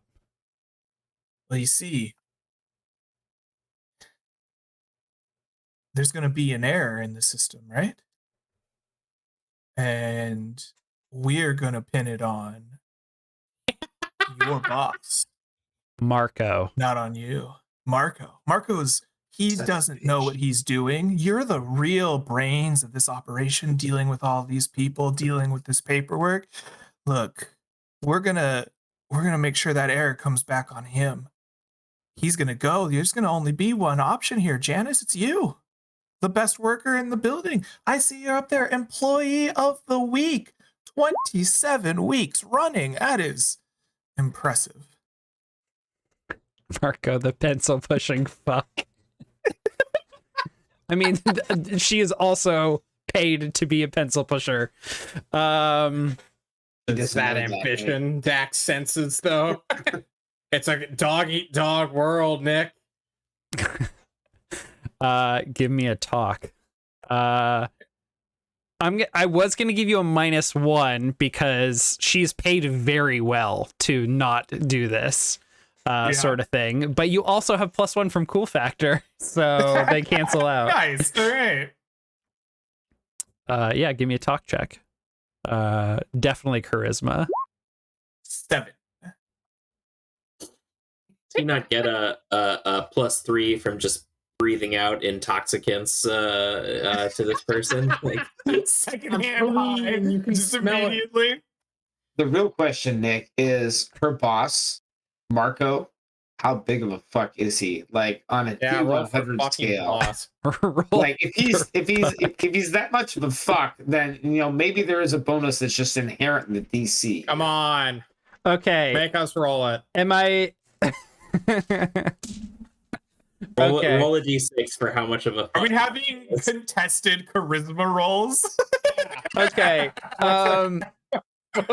Okay. Who suggested this? Was it you, Brian?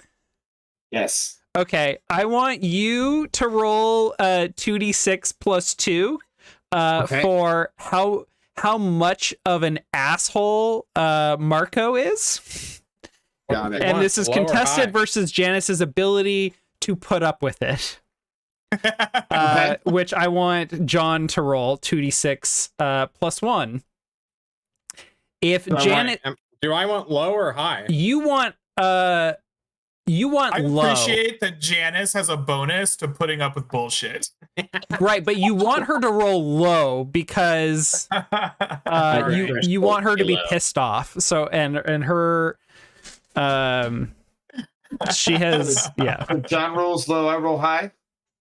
that would be the best result. Yes, we Yeah. want All right, do you Brian want to me to go win. first or you, Brian? Oh, I'm gonna go first because I want Go the pressure for to it. be on you. Oh, Yes. easy, Yeah. hates this That was a fucking guy. dick. That was so easy. Oh, He's Good thing really we that got him to terrible. say that live.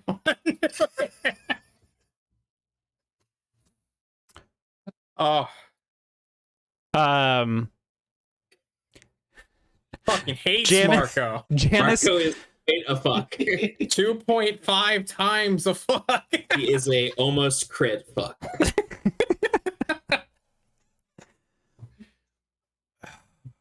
I can't stand Marco.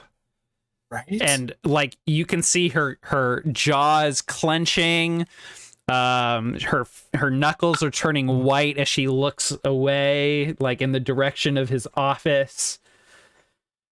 She lets out a deep breath, and the camera sees her reflection in your glasses, and tension and anger and frustration are replaced with something else. As she like looks at your shades, looks at your wavy hair, your let's see, let me look at your photo. Your luscious hair and cool style. And she's just like, and I want you to take me out for happy hour. Absolutely, Janice. I want a nice looking man to buy me a drink. That's all. This And why wouldn't I? She blushes. Very well. Oh.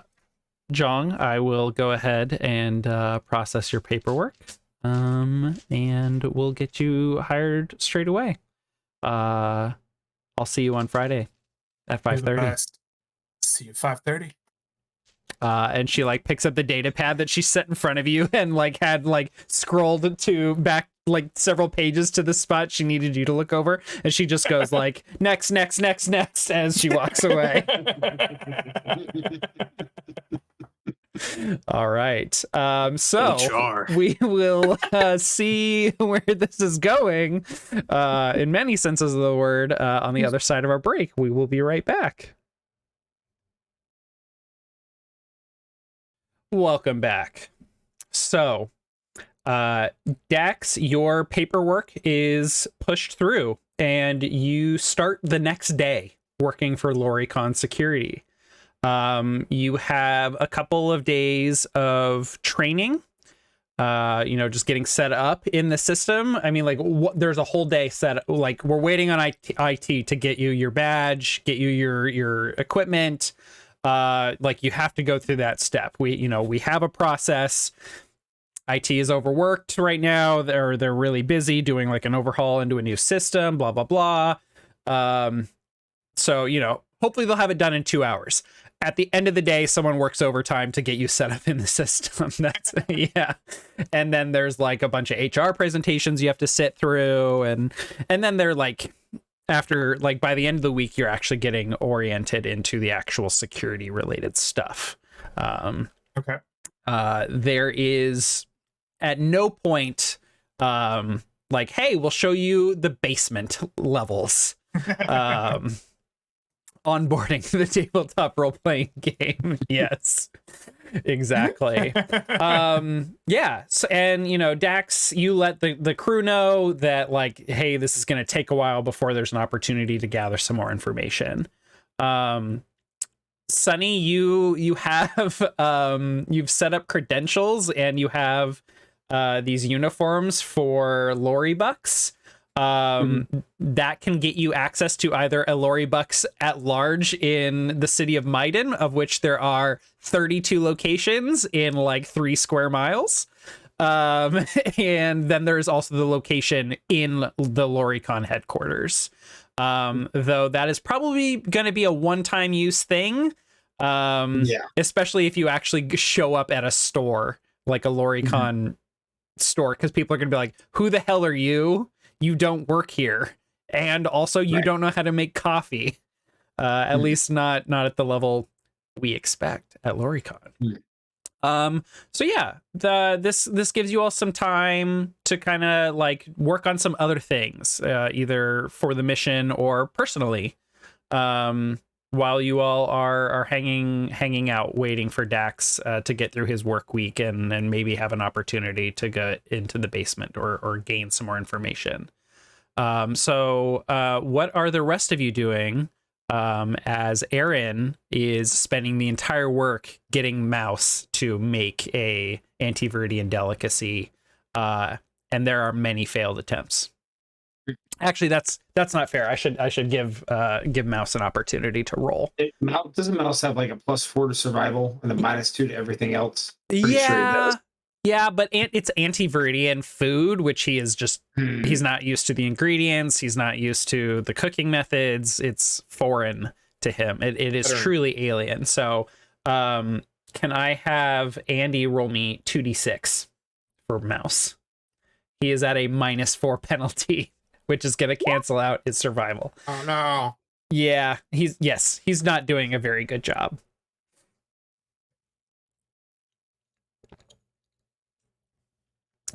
So yeah, what are the rest of you doing while Dax is busy actually working and earning a paycheck, working for the man? Actually, the woman, because for the man, because Lori yesteryear owns Loricon. Sonny is still on information gathering duty. One, he's going to use his new credentials and his access to the Lori Buck system to figure out a delivery schedule. When do delivery trucks show up at Loricon Corporation, so we can properly time whatever infiltration we're going to do for the time a delivery trucks comes in.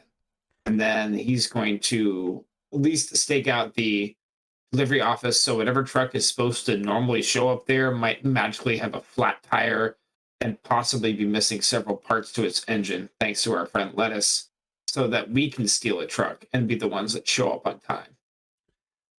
It's also going to ask Dax, who in the corporation, in the security office, tends to go off-site often. Once he gets that information, if that information is available, he might try to follow them to see if maybe they will lead him to perhaps an off-site location with other Loricon security that might be the place where they're holding our friends. That's what I would like to use my downtime for. Okay. That was a lot. Let's see here. It was.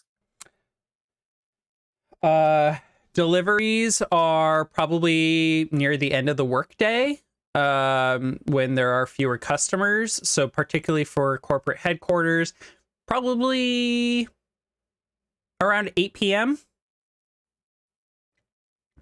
in the evenings, which is, you know, good because not going to be as busy. Was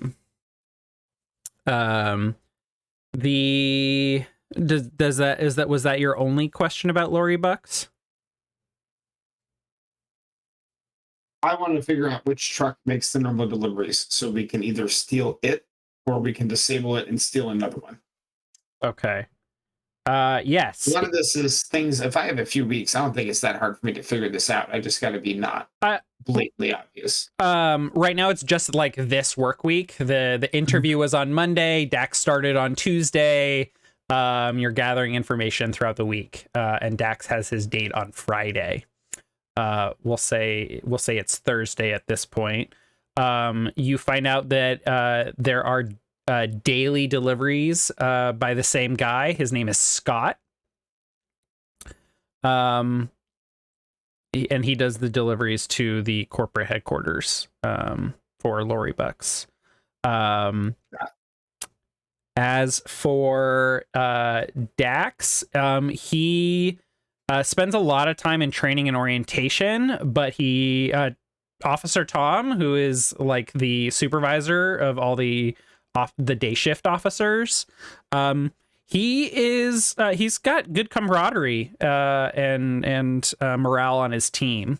So he has done a really good job of trying to like include Dax in a lot of their like lunch plans, if and when they do share them, as well as like any after work plans. And they do try and schedule some stuff to like get Dax, you know, feeling welcome. He would have noticed that there are 2 officers, Brandy and Phil, that both get assigned a lot of tasks off site. Were there any other questions? I'm already forgetting. No, that was mostly it. Okay. All right. Norm, Lettuce, what are you two doing with your week? You have an opportunity here to like work on mods.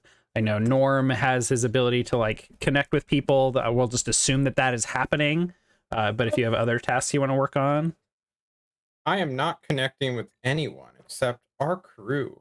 This fine, lovely week. We have a bunch of new faces, and honestly, the robot's winning me over. It brought green shit into our ship. And you know, at first Norm was like, and you get some plants aside or whatever so the roots don't get in the system. But it doesn't seem like it's doing much harm. So I'm like, oh, okay. This Norm. little robot thing is Norm, pretty cool. What's your favorite plant?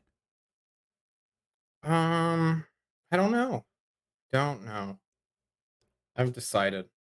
Well, I'm gonna pick one out and grow it just for you. It'll be your plant that I take care of on the ship. Okay. That's lovely. Do you want to learn things from me as well? Like what? How Dax about gave me anatomy? access to his Space Amazon account, so I'm just ordering plants. Oh my god. I looked through the history. Recent order, like it's just recent orders: plants, planters, watering systems, irrigation, UV lights, and basically everything that is now being offered to everyone on the ship is just plants. All of your accounts have been algorithmed. Jesus. Nick, we have 1,000 credits left in the team funds. How much am I marking off? I'm not gonna mess with your I have funds. 6,700 credits, so like they can come out of my sheet if it becomes That's important. too much. We're fine. Dax, roll me D1000. Okay. Okay. 171. Not bad. Not bad. Plants are just really cheap in the future. That or man, Dot is just one efficient shopper. Looking for the sales and the deals and free shipping and everything. Actually, Bundy has been helping me find deals. It's like he told me it's his actual function. It's what he does. Wow. He finds deals. Bundy is the plugin on your browser that gets you the coupon codes. Yeah. Exactly. Yeah. So what would you like to teach me? Well, you know, I wanted to do a Terminator joke and be like, I'm going to teach you the human anatomy and how best to kill a person. But that doesn't seem like a reasonable thing to do anymore. So instead, I'm just going to watch how everyone sort of reacts to everyone else and study the background characters of our crew. Especially get to the alien and have him endear himself to me. So I'm on his side, you know? I'm one of the good humans, is what I want him to know. One of the scary good humans. Okay.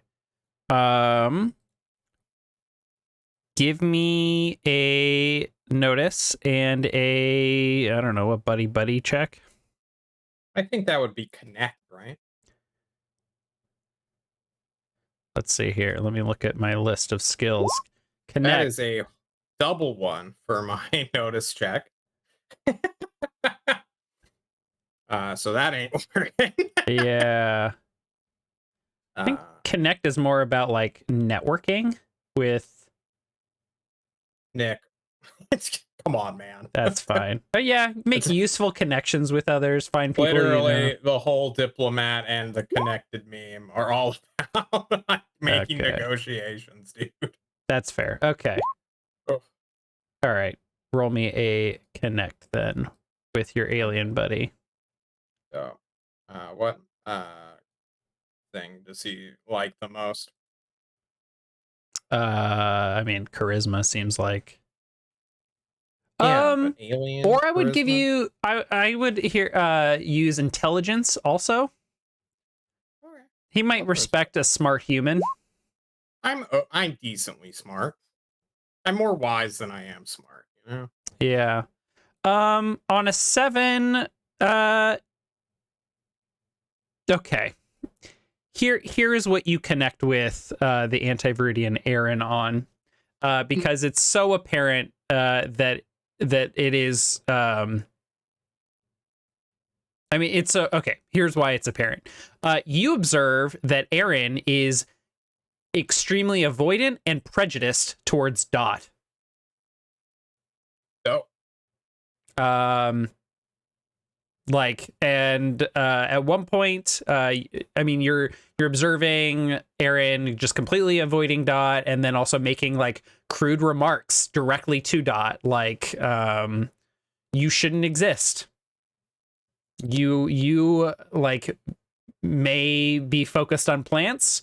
You know, maybe you're trying to win me over. Maybe you know what my people like plants. But you're not fooling me. I will never trust you. You and I will never be friends. And at one point, Aaron connects with you.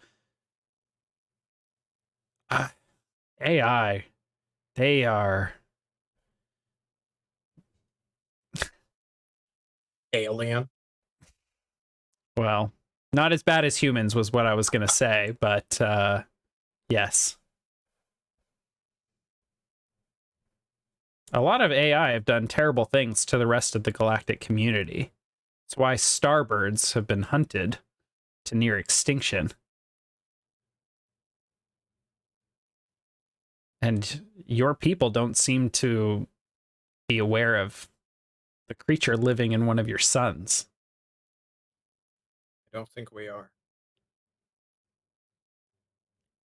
All Because of I know I'm not. What the hell is a starbird? Did I I- miss out on some like I was- crucial lore? well, At the okay. end of last session, yeah. So, Okay. You were, but well, I tried to lore Oh. dump on you all, but then you all got really distracted with, dare I say it now, Oh, fruit aliens. Tomato Tom, Yep. yeah. Or Larry the cucumber or whatever. Yeah.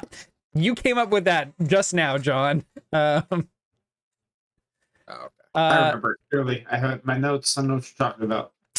Yes, it's a being made of energy. They travel from star to star to consume their cores. And while they live Oh, feeding on a yeah. sun for centuries, sometimes millennia, the inhabitants of nearby planets are affected. Plants, animals, intelligent beings, and computers, electronics, especially those with programming for intelligence. It seems to I've never studied it. Our people learned about it when we entered the galactic community, but starbirds are a living energy, and it's believed that when their energy interacts with computers, it can deliver a spark of life and Huh. mutate the hardware and software to create. Are they intelligent? Starbirds themselves seem to act very basic, but when they come into contact with intelligent design in VI or AI especially. No, sorry. Let me restate that. When they come into contact with AI, they seem to augment the AI and or become a part of it. I'm not really clear on the details, but Dot, for example, was an AI your me and Bao on Beanstalk, I mean Saber, which your people call my planet. They made an AI and then must have exposed it based on what Lettuce and Sunny described. The circuitry, the chip must have come into contact with some of the Starbird's energy and changed it, became a part of it. Dot doesn't seem to believe they're a Starbird. They just simply are more of what they originally were. And usually whatever machine and its purpose, its programming, is augmented and enhanced by the energy, the mutation.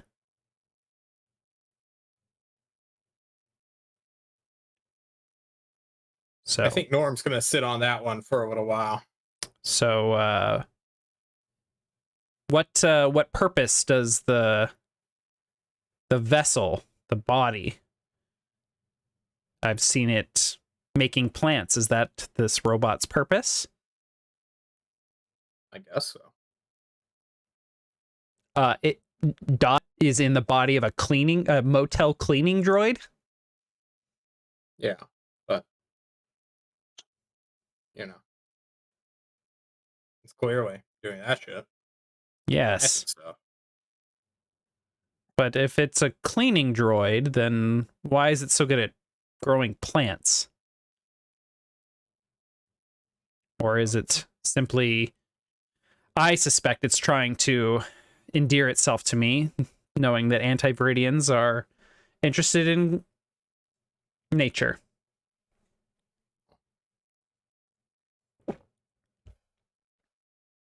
Okay. Well, good talking with you, Aaron.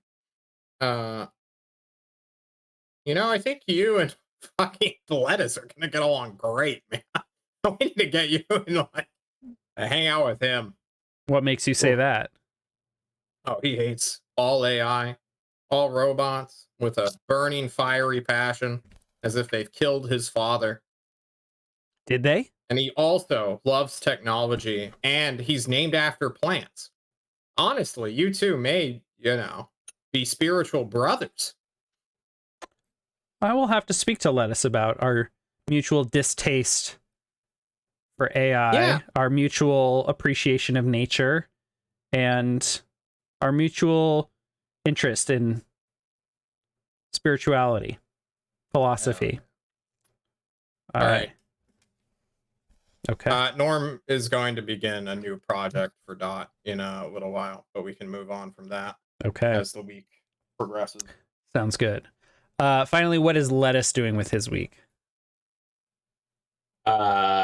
So I picked up the cartel blunderbuss in our last at the evil space at the Black Ops space station. What?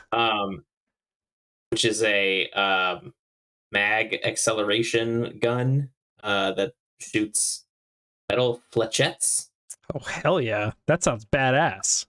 While spike throwers are the shotgun equivalents of these weapons, mag ammunition is packaged with integrated power supplies, so no additional power cells are necessary to fire these weapons. So it's a tiny little rocket launcher, it sounds like. Oh my god. Like a rail gun.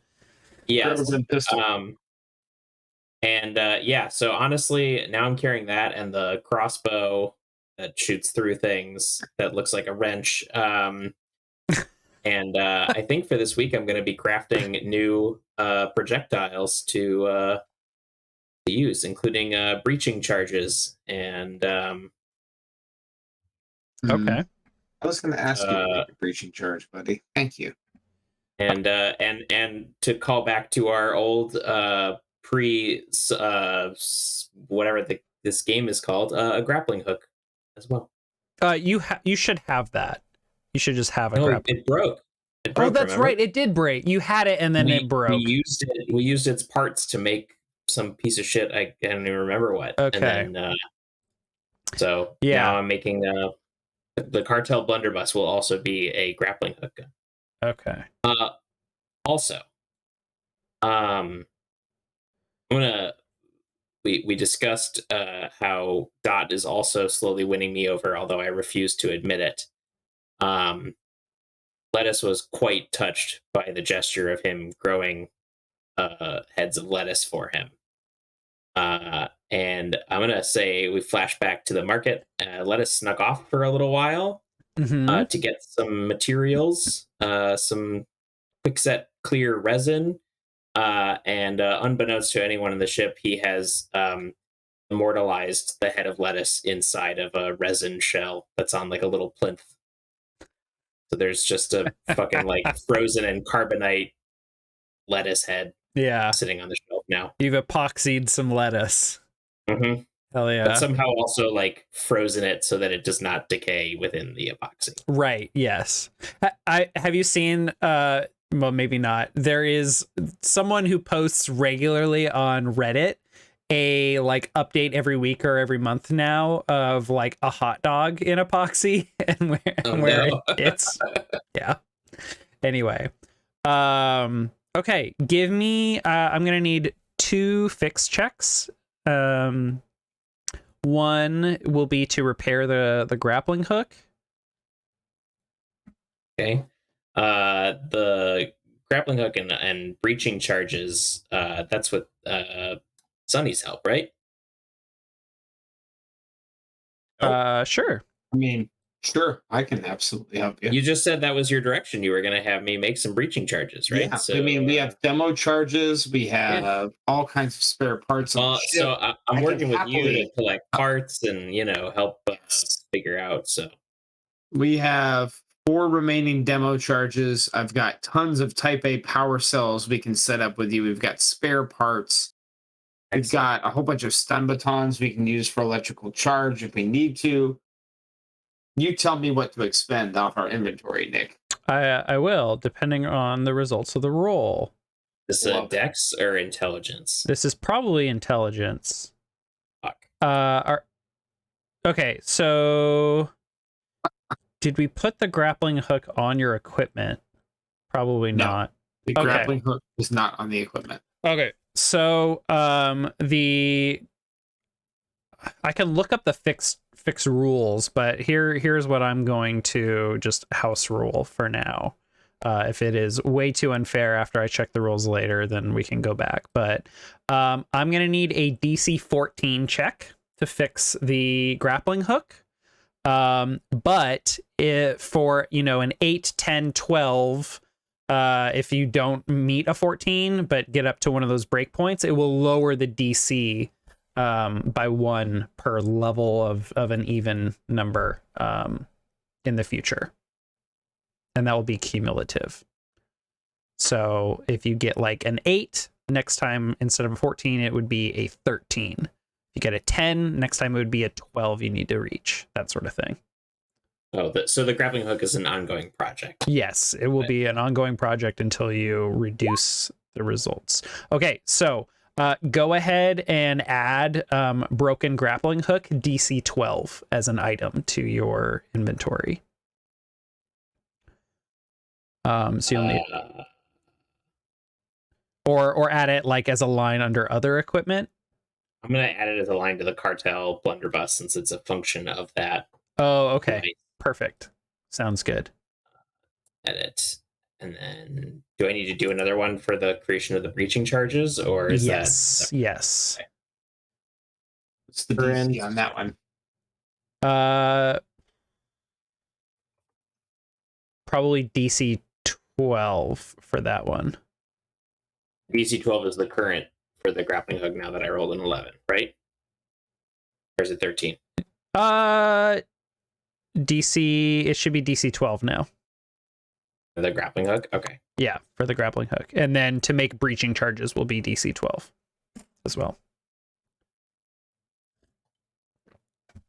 And once you get like another like decent amount of time to work on the grappling hook, you can make another check in the future. Fix. Yep. 1. Dex. Oh no, Dex or intelligence for making the breaching charges. Probably intelligence again. Intelligence is technical skill. Oh. Go. Okay. So you are getting really close with the breaching charges.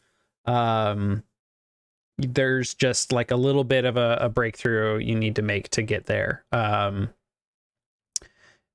You have what you think could work, but you're not confident. So if you choose to use this before you finish this, which will take another downtime period to finish up, you can use it, a breaching charge, but we will have to flip a coin to see if it works in its unfinished state. Oh yeah. Non-zero chance of blowing up in your face. I love it. Yes, let's do it. But 100% chance that it explodes in some way. I'm all about it. Yeah. Okay. So, expending any resources off the sheet for this demo, for this breaching charge? Yeah, let's just spend it all now. Go ahead and spend, let's just say 4 grenades. And how many spare parts do we have? Oh, what about demo charges that are specific for this type of... Interesting. You're rifling through all our friggin' grenades, Nick. Wait, where is... Okay, hang on. I thought you were making demo charges. No, I guess the demo charge in this game... Breachers. Oh, I'm sorry. You're making breaching charges out of demo charges. Correct. Literally, the demo charge is a breaching charge. We kind of already have it. Oh. Was this kind of not necessary? We were putting it on the magnetic launcher so it could go through like armored plated doors or whatever, you know? Oh, okay. So you're modifying it into a projectile that you can shoot. Yes, because this thing shoots metal. This is the wording, flechettes. Okay. Which is somehow distinct from crossbow bolts, even though they both mean the same thing. So, No. Okay. So then, delete demo charge, and Andy add 1 ammo of projectile demo charge to your equipment. Got it. And yeah, I really hope you don't roll the low number on that 50-50, buddy, because that'll be bad. Okay. Lettuce, you are approached by Aaron late in the week, who shares that I've learned recently that we have a mutual appreciation for hating AI, flora, as well as spirituality. Norm suggested we bond over these things. He has taken an interest in crew morale and team formation. I paused because literally everything you said doesn't scan correct in my head. He said something about taking turns falling and trusting one another to fall correctly or something. I told him I was not interested, but if we could speak of these things now or in the future, sounds like you are a human I might get along with. Do your people bond over intoxication? You attempted to get them to drink before, and they were like, "What's alcohol?" I know. Well, are you interested in cultural exchange, my new friend?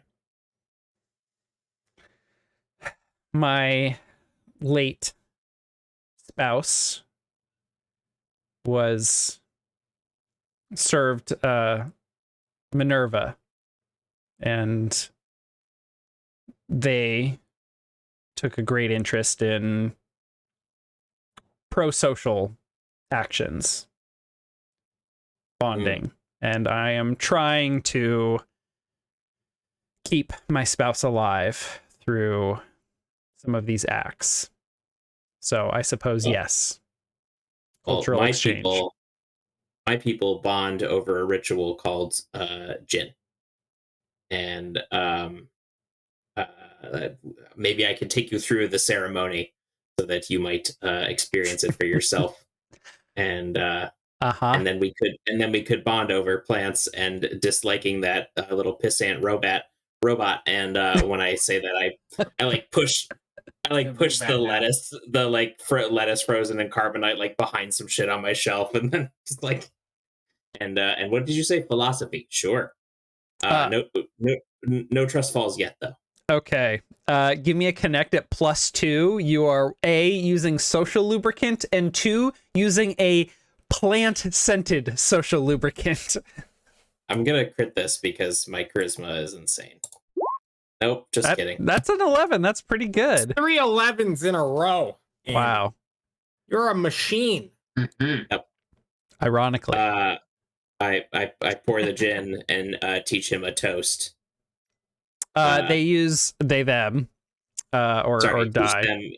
I teach Die a toast that is familiar to the asteroid workers that I used to work with. And they will ask you about asteroid work. Their society didn't really do much of that. And they will actually get very curious about a lot of human stuff, both like whatever you plan to offer them. And it's at one point, Norm will walk in and Aaron will just be sharing like weird observations of human behavior that they like and ask you to clarify them, just things that they just don't get. So there's some really positive bonding. Nice. And I think Aaron would say, Norm, join us. We are drinking this lovely gin. Hell yeah. Let's do it. I pretend to drink, but I do not imbibe myself. Okay. So I think Norm and Lettuce are endearing themselves to Aaron at this point. Good. And at this point, Dax is at the bottom of their list for the poking. So, we'll see if that ever changes. Speaking of Dax, Greg, throughout the week, you're having you're very busy doing like legitimate labor. It's very intelligently intensive though, because you're learning and reading a lot of things, and having to pay attention to a lot of you know like compliance related training. Okay. Do you make any efforts to try and like gather your information, or are you just going with the flow?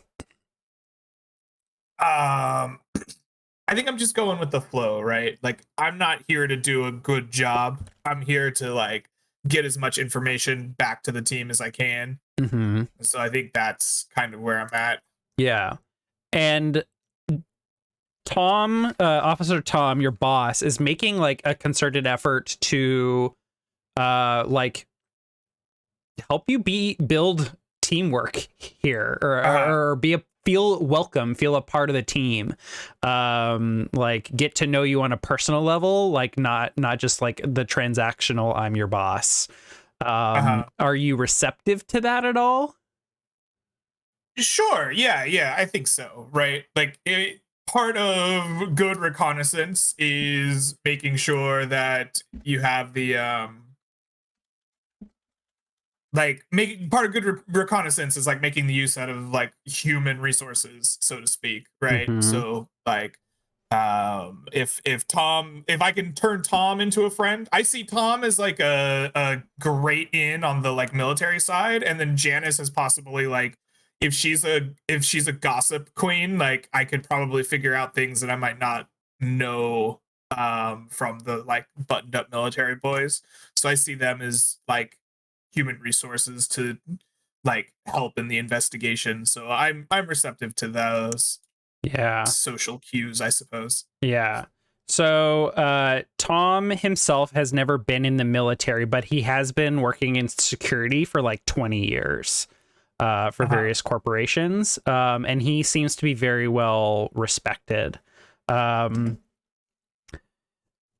think Janice like hasn't really like reached out to you or contacted you other than for like work related stuff, which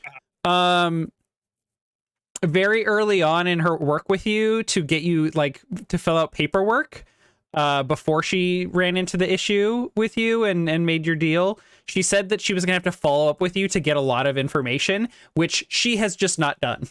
That is being handled.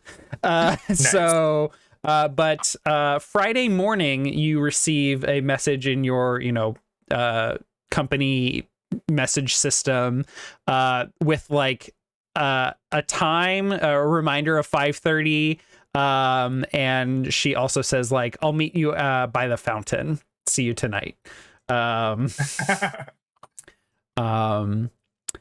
But throughout that workday, particularly at lunch, Tom makes a big deal of like, "Hey, it's Friday. I'm taking everyone out for lunch.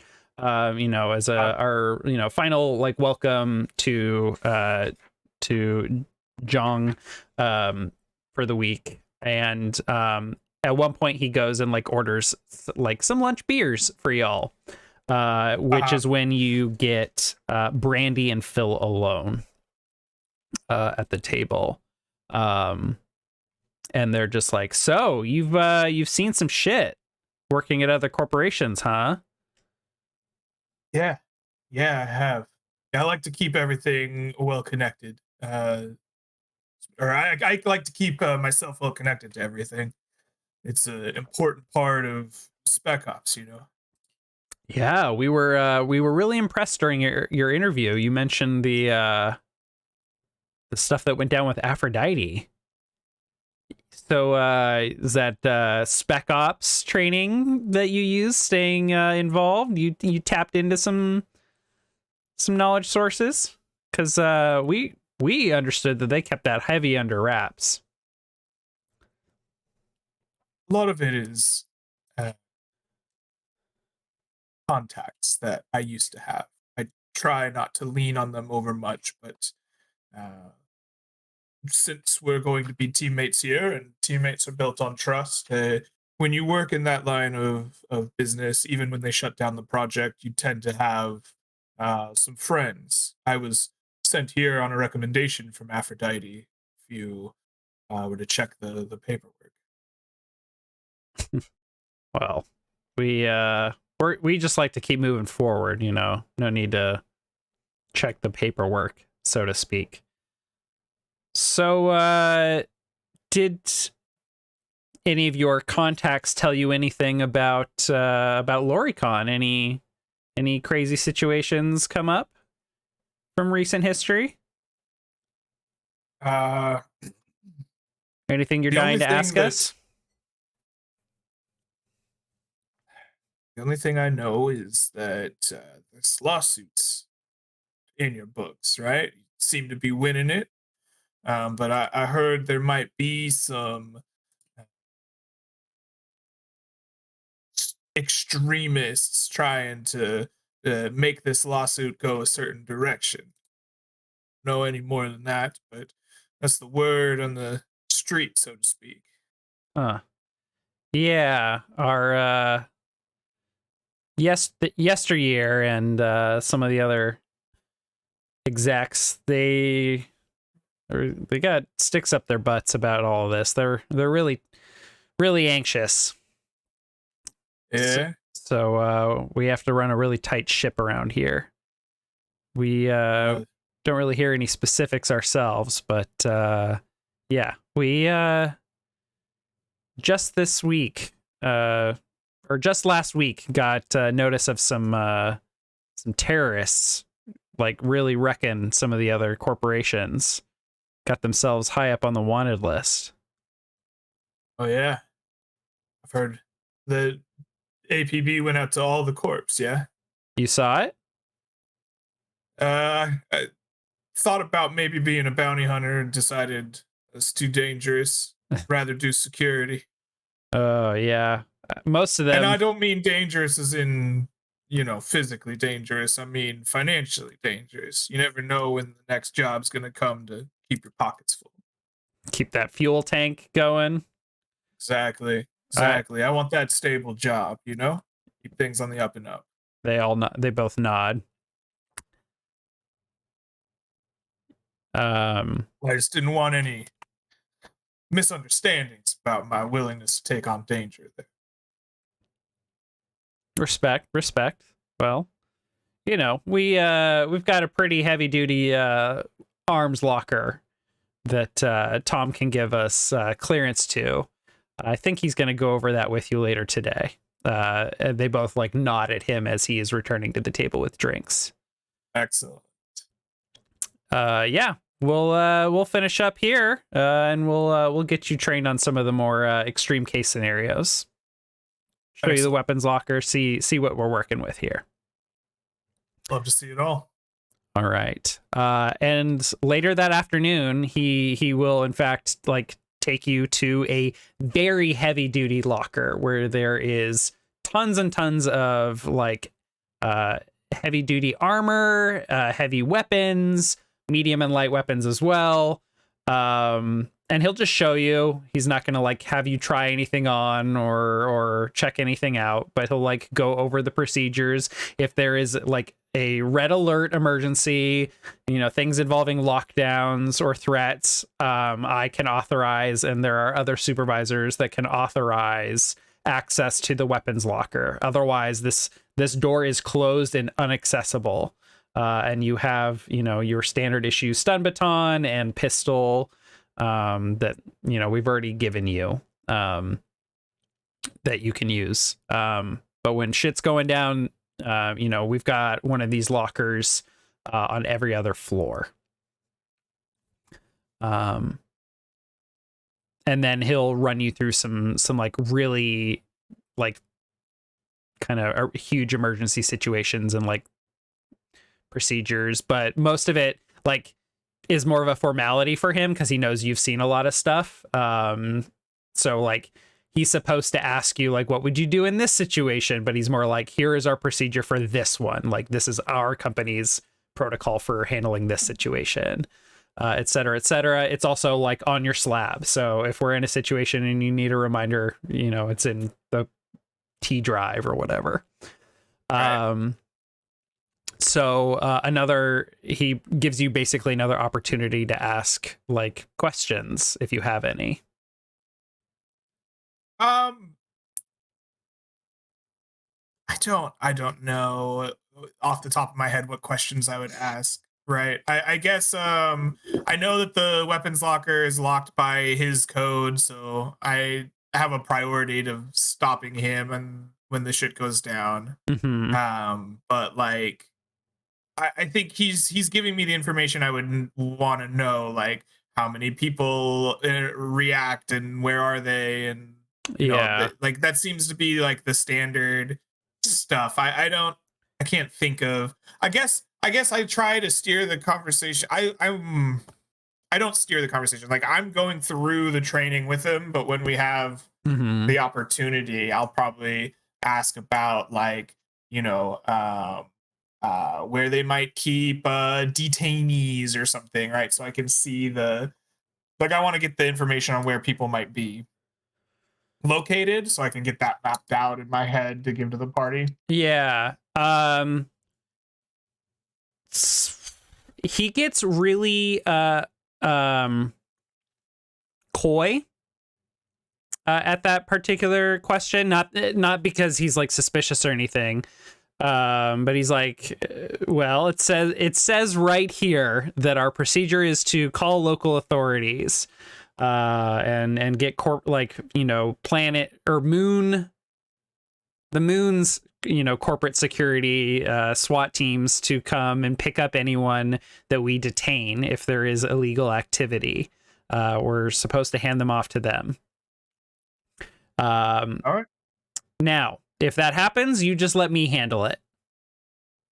I don't want, in situations where people are getting detained, we want to make sure we're handling that properly. So just, wait for me or another supervisor to come. That reminds me, he says, we have some private servers downstairs that are only accessible to our executives and a few VIPs. Any emergencies down there are considered red alert. Anything. Okay. Understood. Got to keep them corporate secrets. Yes. Yes, exactly. And so he's acting really funny around those topics. And seems I knowing what I know, right, can make the assumption that what we're looking for is tied to the server room, right? So Dax isn't gonna press him on that. Yep. I think Dax is trying to formulate in his head whether or not he wants to get his party to like give him stuff to like bring into here and like cause an emergency, or if he wants to like get the access code from a VIP or something, and then like let the party cause a distraction somewhere else so that he can sneak into the VIP room. But sure. I think that Dax is just thinking this through and making mental notes and waiting to reconvene with his party after the work week. Give them all this information download. Any other this is to the rest of the party. Are there other questions, other information that you all would like as you're formulating a plan? And we can just use this like training as an opportunity through Dax to gather information. The private servers in the basement. What's the security like to get in there? Are there guards? Are there drones? Or does Dax not get that knowledge? There's cameras downstairs, and a door that our executives and VIPs have a key card to, but otherwise no security. Is there an obvious blind spot in the crew rotation? An hour of the day when there's less coverage, a vulnerable moment. Evenings and weekends obviously have less activity, so we have less crew during those times.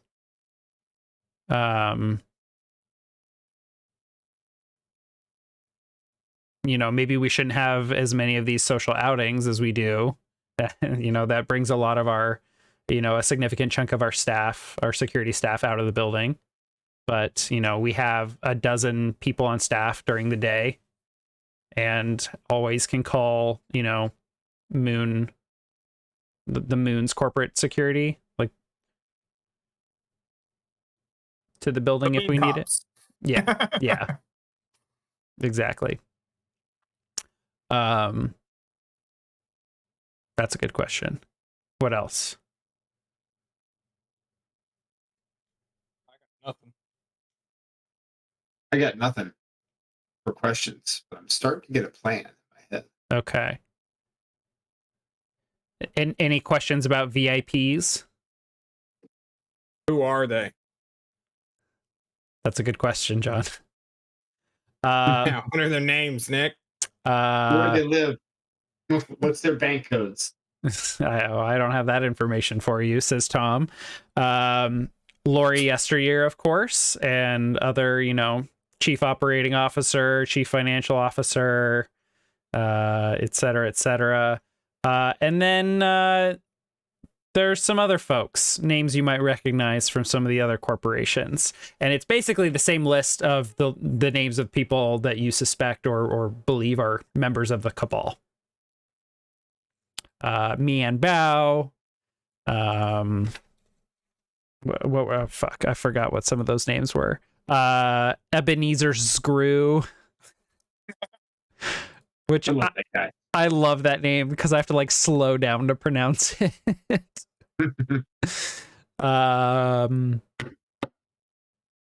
Clarissa McGuire, owner of the Orion Guild. If she ever, for some reason, is in this sector of space. Who else? I think those were some of the major names.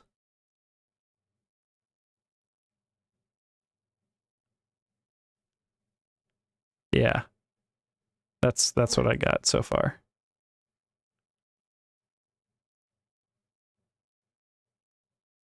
Sounds good. Okay. All right. Yeah. And then Dax, you have a kind of a happy hour date with Janice, who I do. is wearing professional attire. She doesn't dress up or anything. She's not trying to she's not expecting romance or anything. She just, wants a fun time. Yep. And she has made a reservation at Olivia's Plot, an Italian restaurant. Okay. Whatever that is. You've never heard of Italy before. I've never heard of Italy before, huh? Oh, no, Okay. it's a type of food called pastafarian. You fucked that one up, Nick. I sure did. Pastafarianism? Yeah, sure. It's a type of food. It's a food category, if you will. We don't need to role play that Okay. if you don't want to, or if you. No, that's fine. No, I don't really have anything that I'm gonna get from her. I don't think. Yeah. You had mentioned you were hoping to get or potentially could get some gossip from her. I think she does spend a lot of time bitching about the company, though, especially Marco. Fucking HR people. They are the worst. I agree. Oof. I honestly don't know what I would get out of her, right? That I didn't just get full access to from the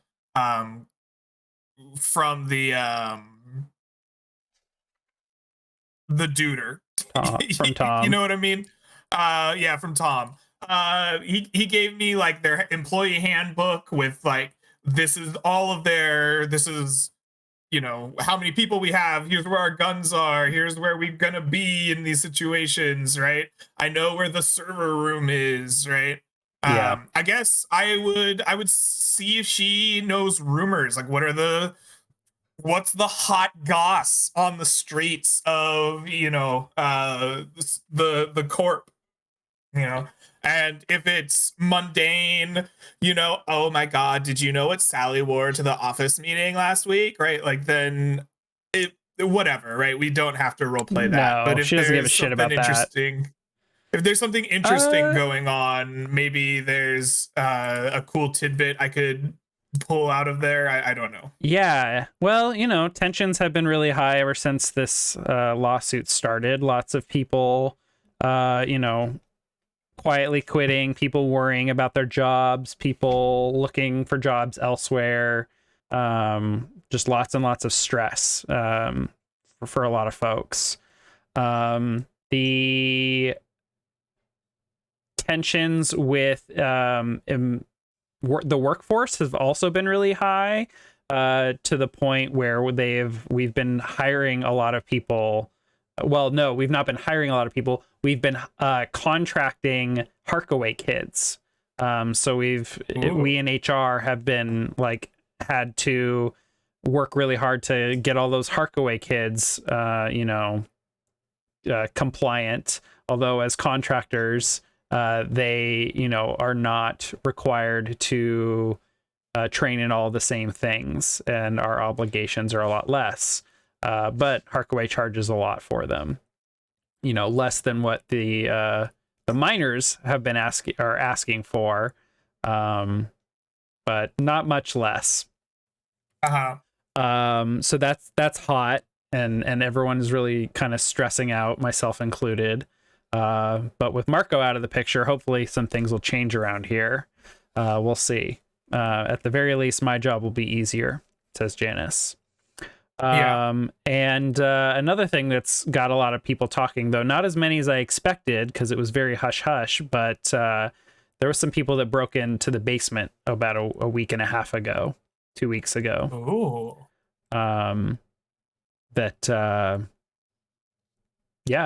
They broke in and got caught. So Oh my goodness. Yeah. Do you know what they were looking for? What's going on with that? I don't know. They seemed to access the private servers downstairs, and then promptly got caught by security. Wow. Yeah.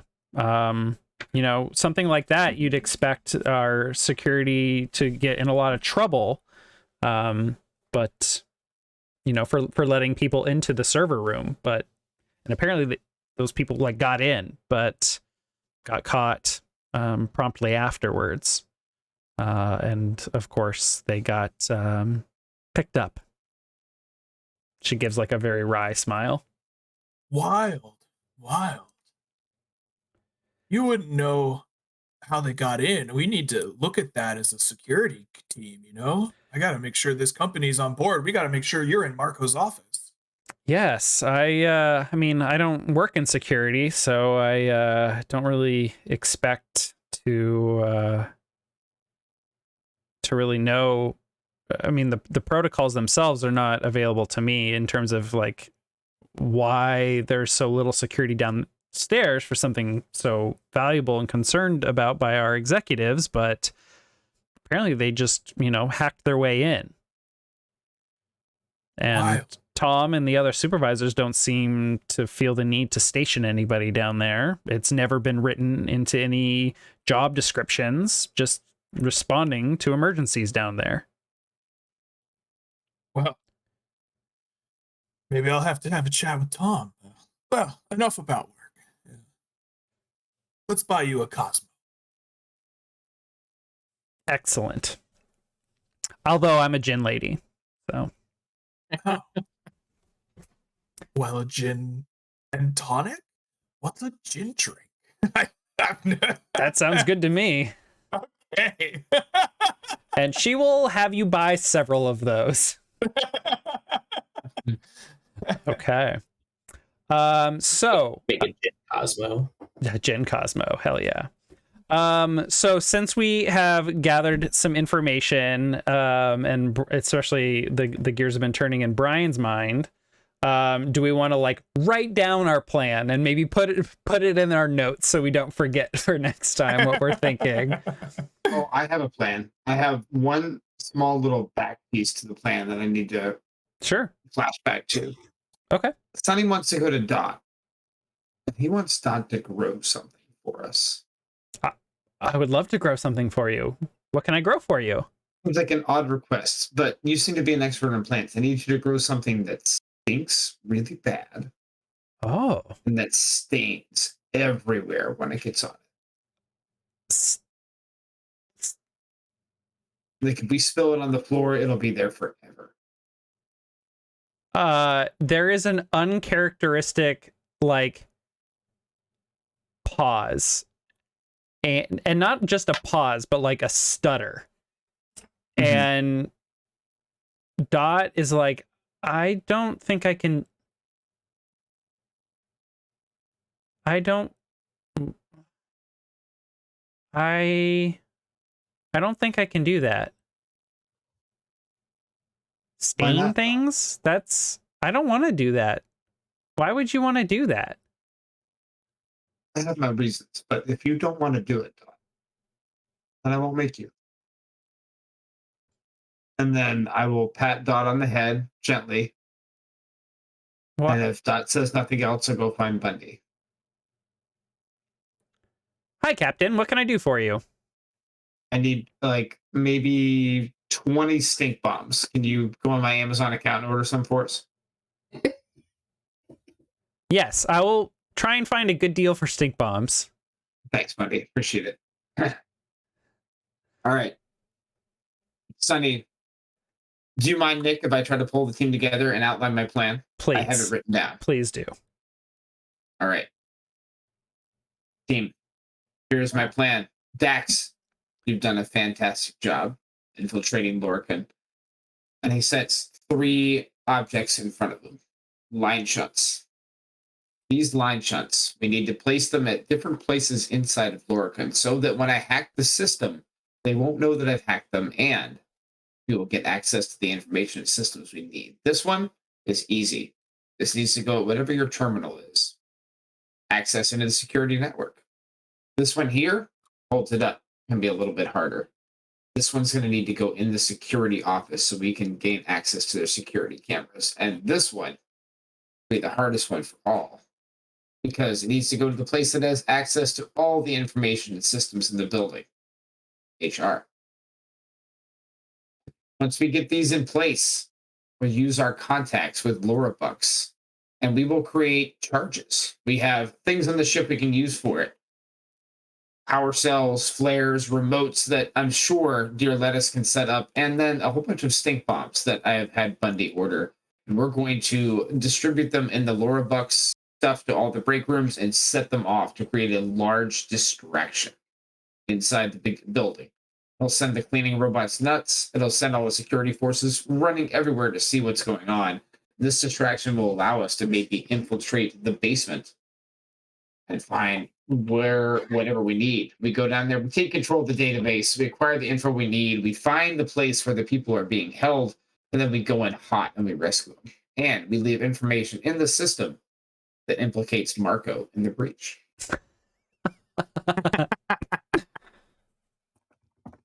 I like it. All right. We will then have to create the devices. Lettuce, that'll be on you. I will have to sneak them into the Laura Bucks delivery truck so they get distributed into the building before we make our breach. Dax, you will have to get the 3 line shunts in place so that when we make this hack, we have a good chance of actually succeeding. And Norm, you need to be prepared that as soon as we get in for the information, we're going to have to go in hot and blow a whole bunch of shit up to rescue these people. Okay. Okay. All right, team, let's get to work. Is there anything I can do to help? Says Aaron.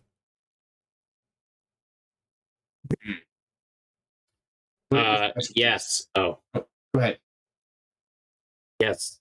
We will need to continue operating expediently and efficiently. So while we're on this mission, you should get to know Bundy and Dot so that you can more effectively help us coordinate on the ship. Is there anything else I could be doing? How are you at piloting? Can you pilot a shuttle? I've been familiarizing myself with the ship controls. I have been waiting for you to come around for me to ask more. Norm and Lettuce have been helping me with things. I would love some of your expertise to teach me at some point, but I think I can get by. Well, we're going to have to get out of this place in a hurry because getting all the information we want will take a while and this distraction won't last so long. So let me familiarize you with a term we call a wheelman. I am And familiar. then Sunny will talk them through some protocols on piloting the shuttle because we're going to need a fast exit to wherever these people are being held if we could find it. And a fast way to get out of there. I've found a used copy of Piloting for Dummies. Would you like me to order it? And you also order the movie Drive with not Jake Gyllenhaal. Who's that other guy? Keanu Reeves? No. Ryan Gosling. Ryan Gosling. Oh, wait, I'm thinking of what's the one with the bus? Speed. Speed. That's what I was thinking. Yeah, I'll also have him order Gone in Smokey 60 and the seconds. Smokey and the Hell yeah. Bandit as well. Oh, please. hell yeah. And the entire And 50s movie collection of the Fast and Furious saga. Yep. It's all As about well as a family. trench coat and then a cowboy hat. He should be good to go. Okay. I will get started on watching all 100 of these movies and listening to these audiobooks. All right. Excellent. Good. Okay. Okay. I will look up the cost of the stink bombs and tell you how much those cost offline, but I think that Sure. will be it for us for tonight. Any shout outs before we begin? Or nope, before we head on out. That too. Before we begin. Not I really. can go. Yeah, go ahead, Brian. The Dragon Warrior Randomizer Tournament has started. Races were in place on Monday as well as tonight. My race is going to be Friday at 12:30 a.m., technically Saturday morning, as I try to coordinate with people in the Pacific time zone for the first week. And then the winner of this race will get 5 points, 3 for second, 2 for third, 1 for fourth. And over 5 weeks, your race is trying to get enough points to make the playoffs. The top 16 make it out of 40 participants this year. So Hell yeah. if you Nice. want to watch me race, Wait, how at, many? 60? 40. Oh, 40. Why did I hear 40. 60? 40. Be Wow. like 60 for the summer tournament. 40 for the winter is pretty good. That's great. So if you want to watch me race, you can catch me at twitch.tv/DW Randomizer at 9:30 Pacific, 12:30 a.m. Eastern on Friday. Very You cool. practice you spend so much time practicing in the morning and then Yeah, actually competing at night. it's about coordinating schedules with my life and I my know. kids and my family and It's all rough. that stuff. Yeah. Well, Yes. I look forward to those. Racing video games is so terrible. Yeah. It's That's fair. amazing. I love it. Nice. John, do you have any shout outs? Anything coming up for you? Sometime in February. Yeah. Yeah. John and Okay. I are starting an Age of Sigmar Warhammer campaign. We are looking for another player to join us on Friday evenings. It's true. We are. Yeah. So if you're interested, if anyone is interested, reach out to us in our Discord DMs. True. Greg, you also have something coming up. I do.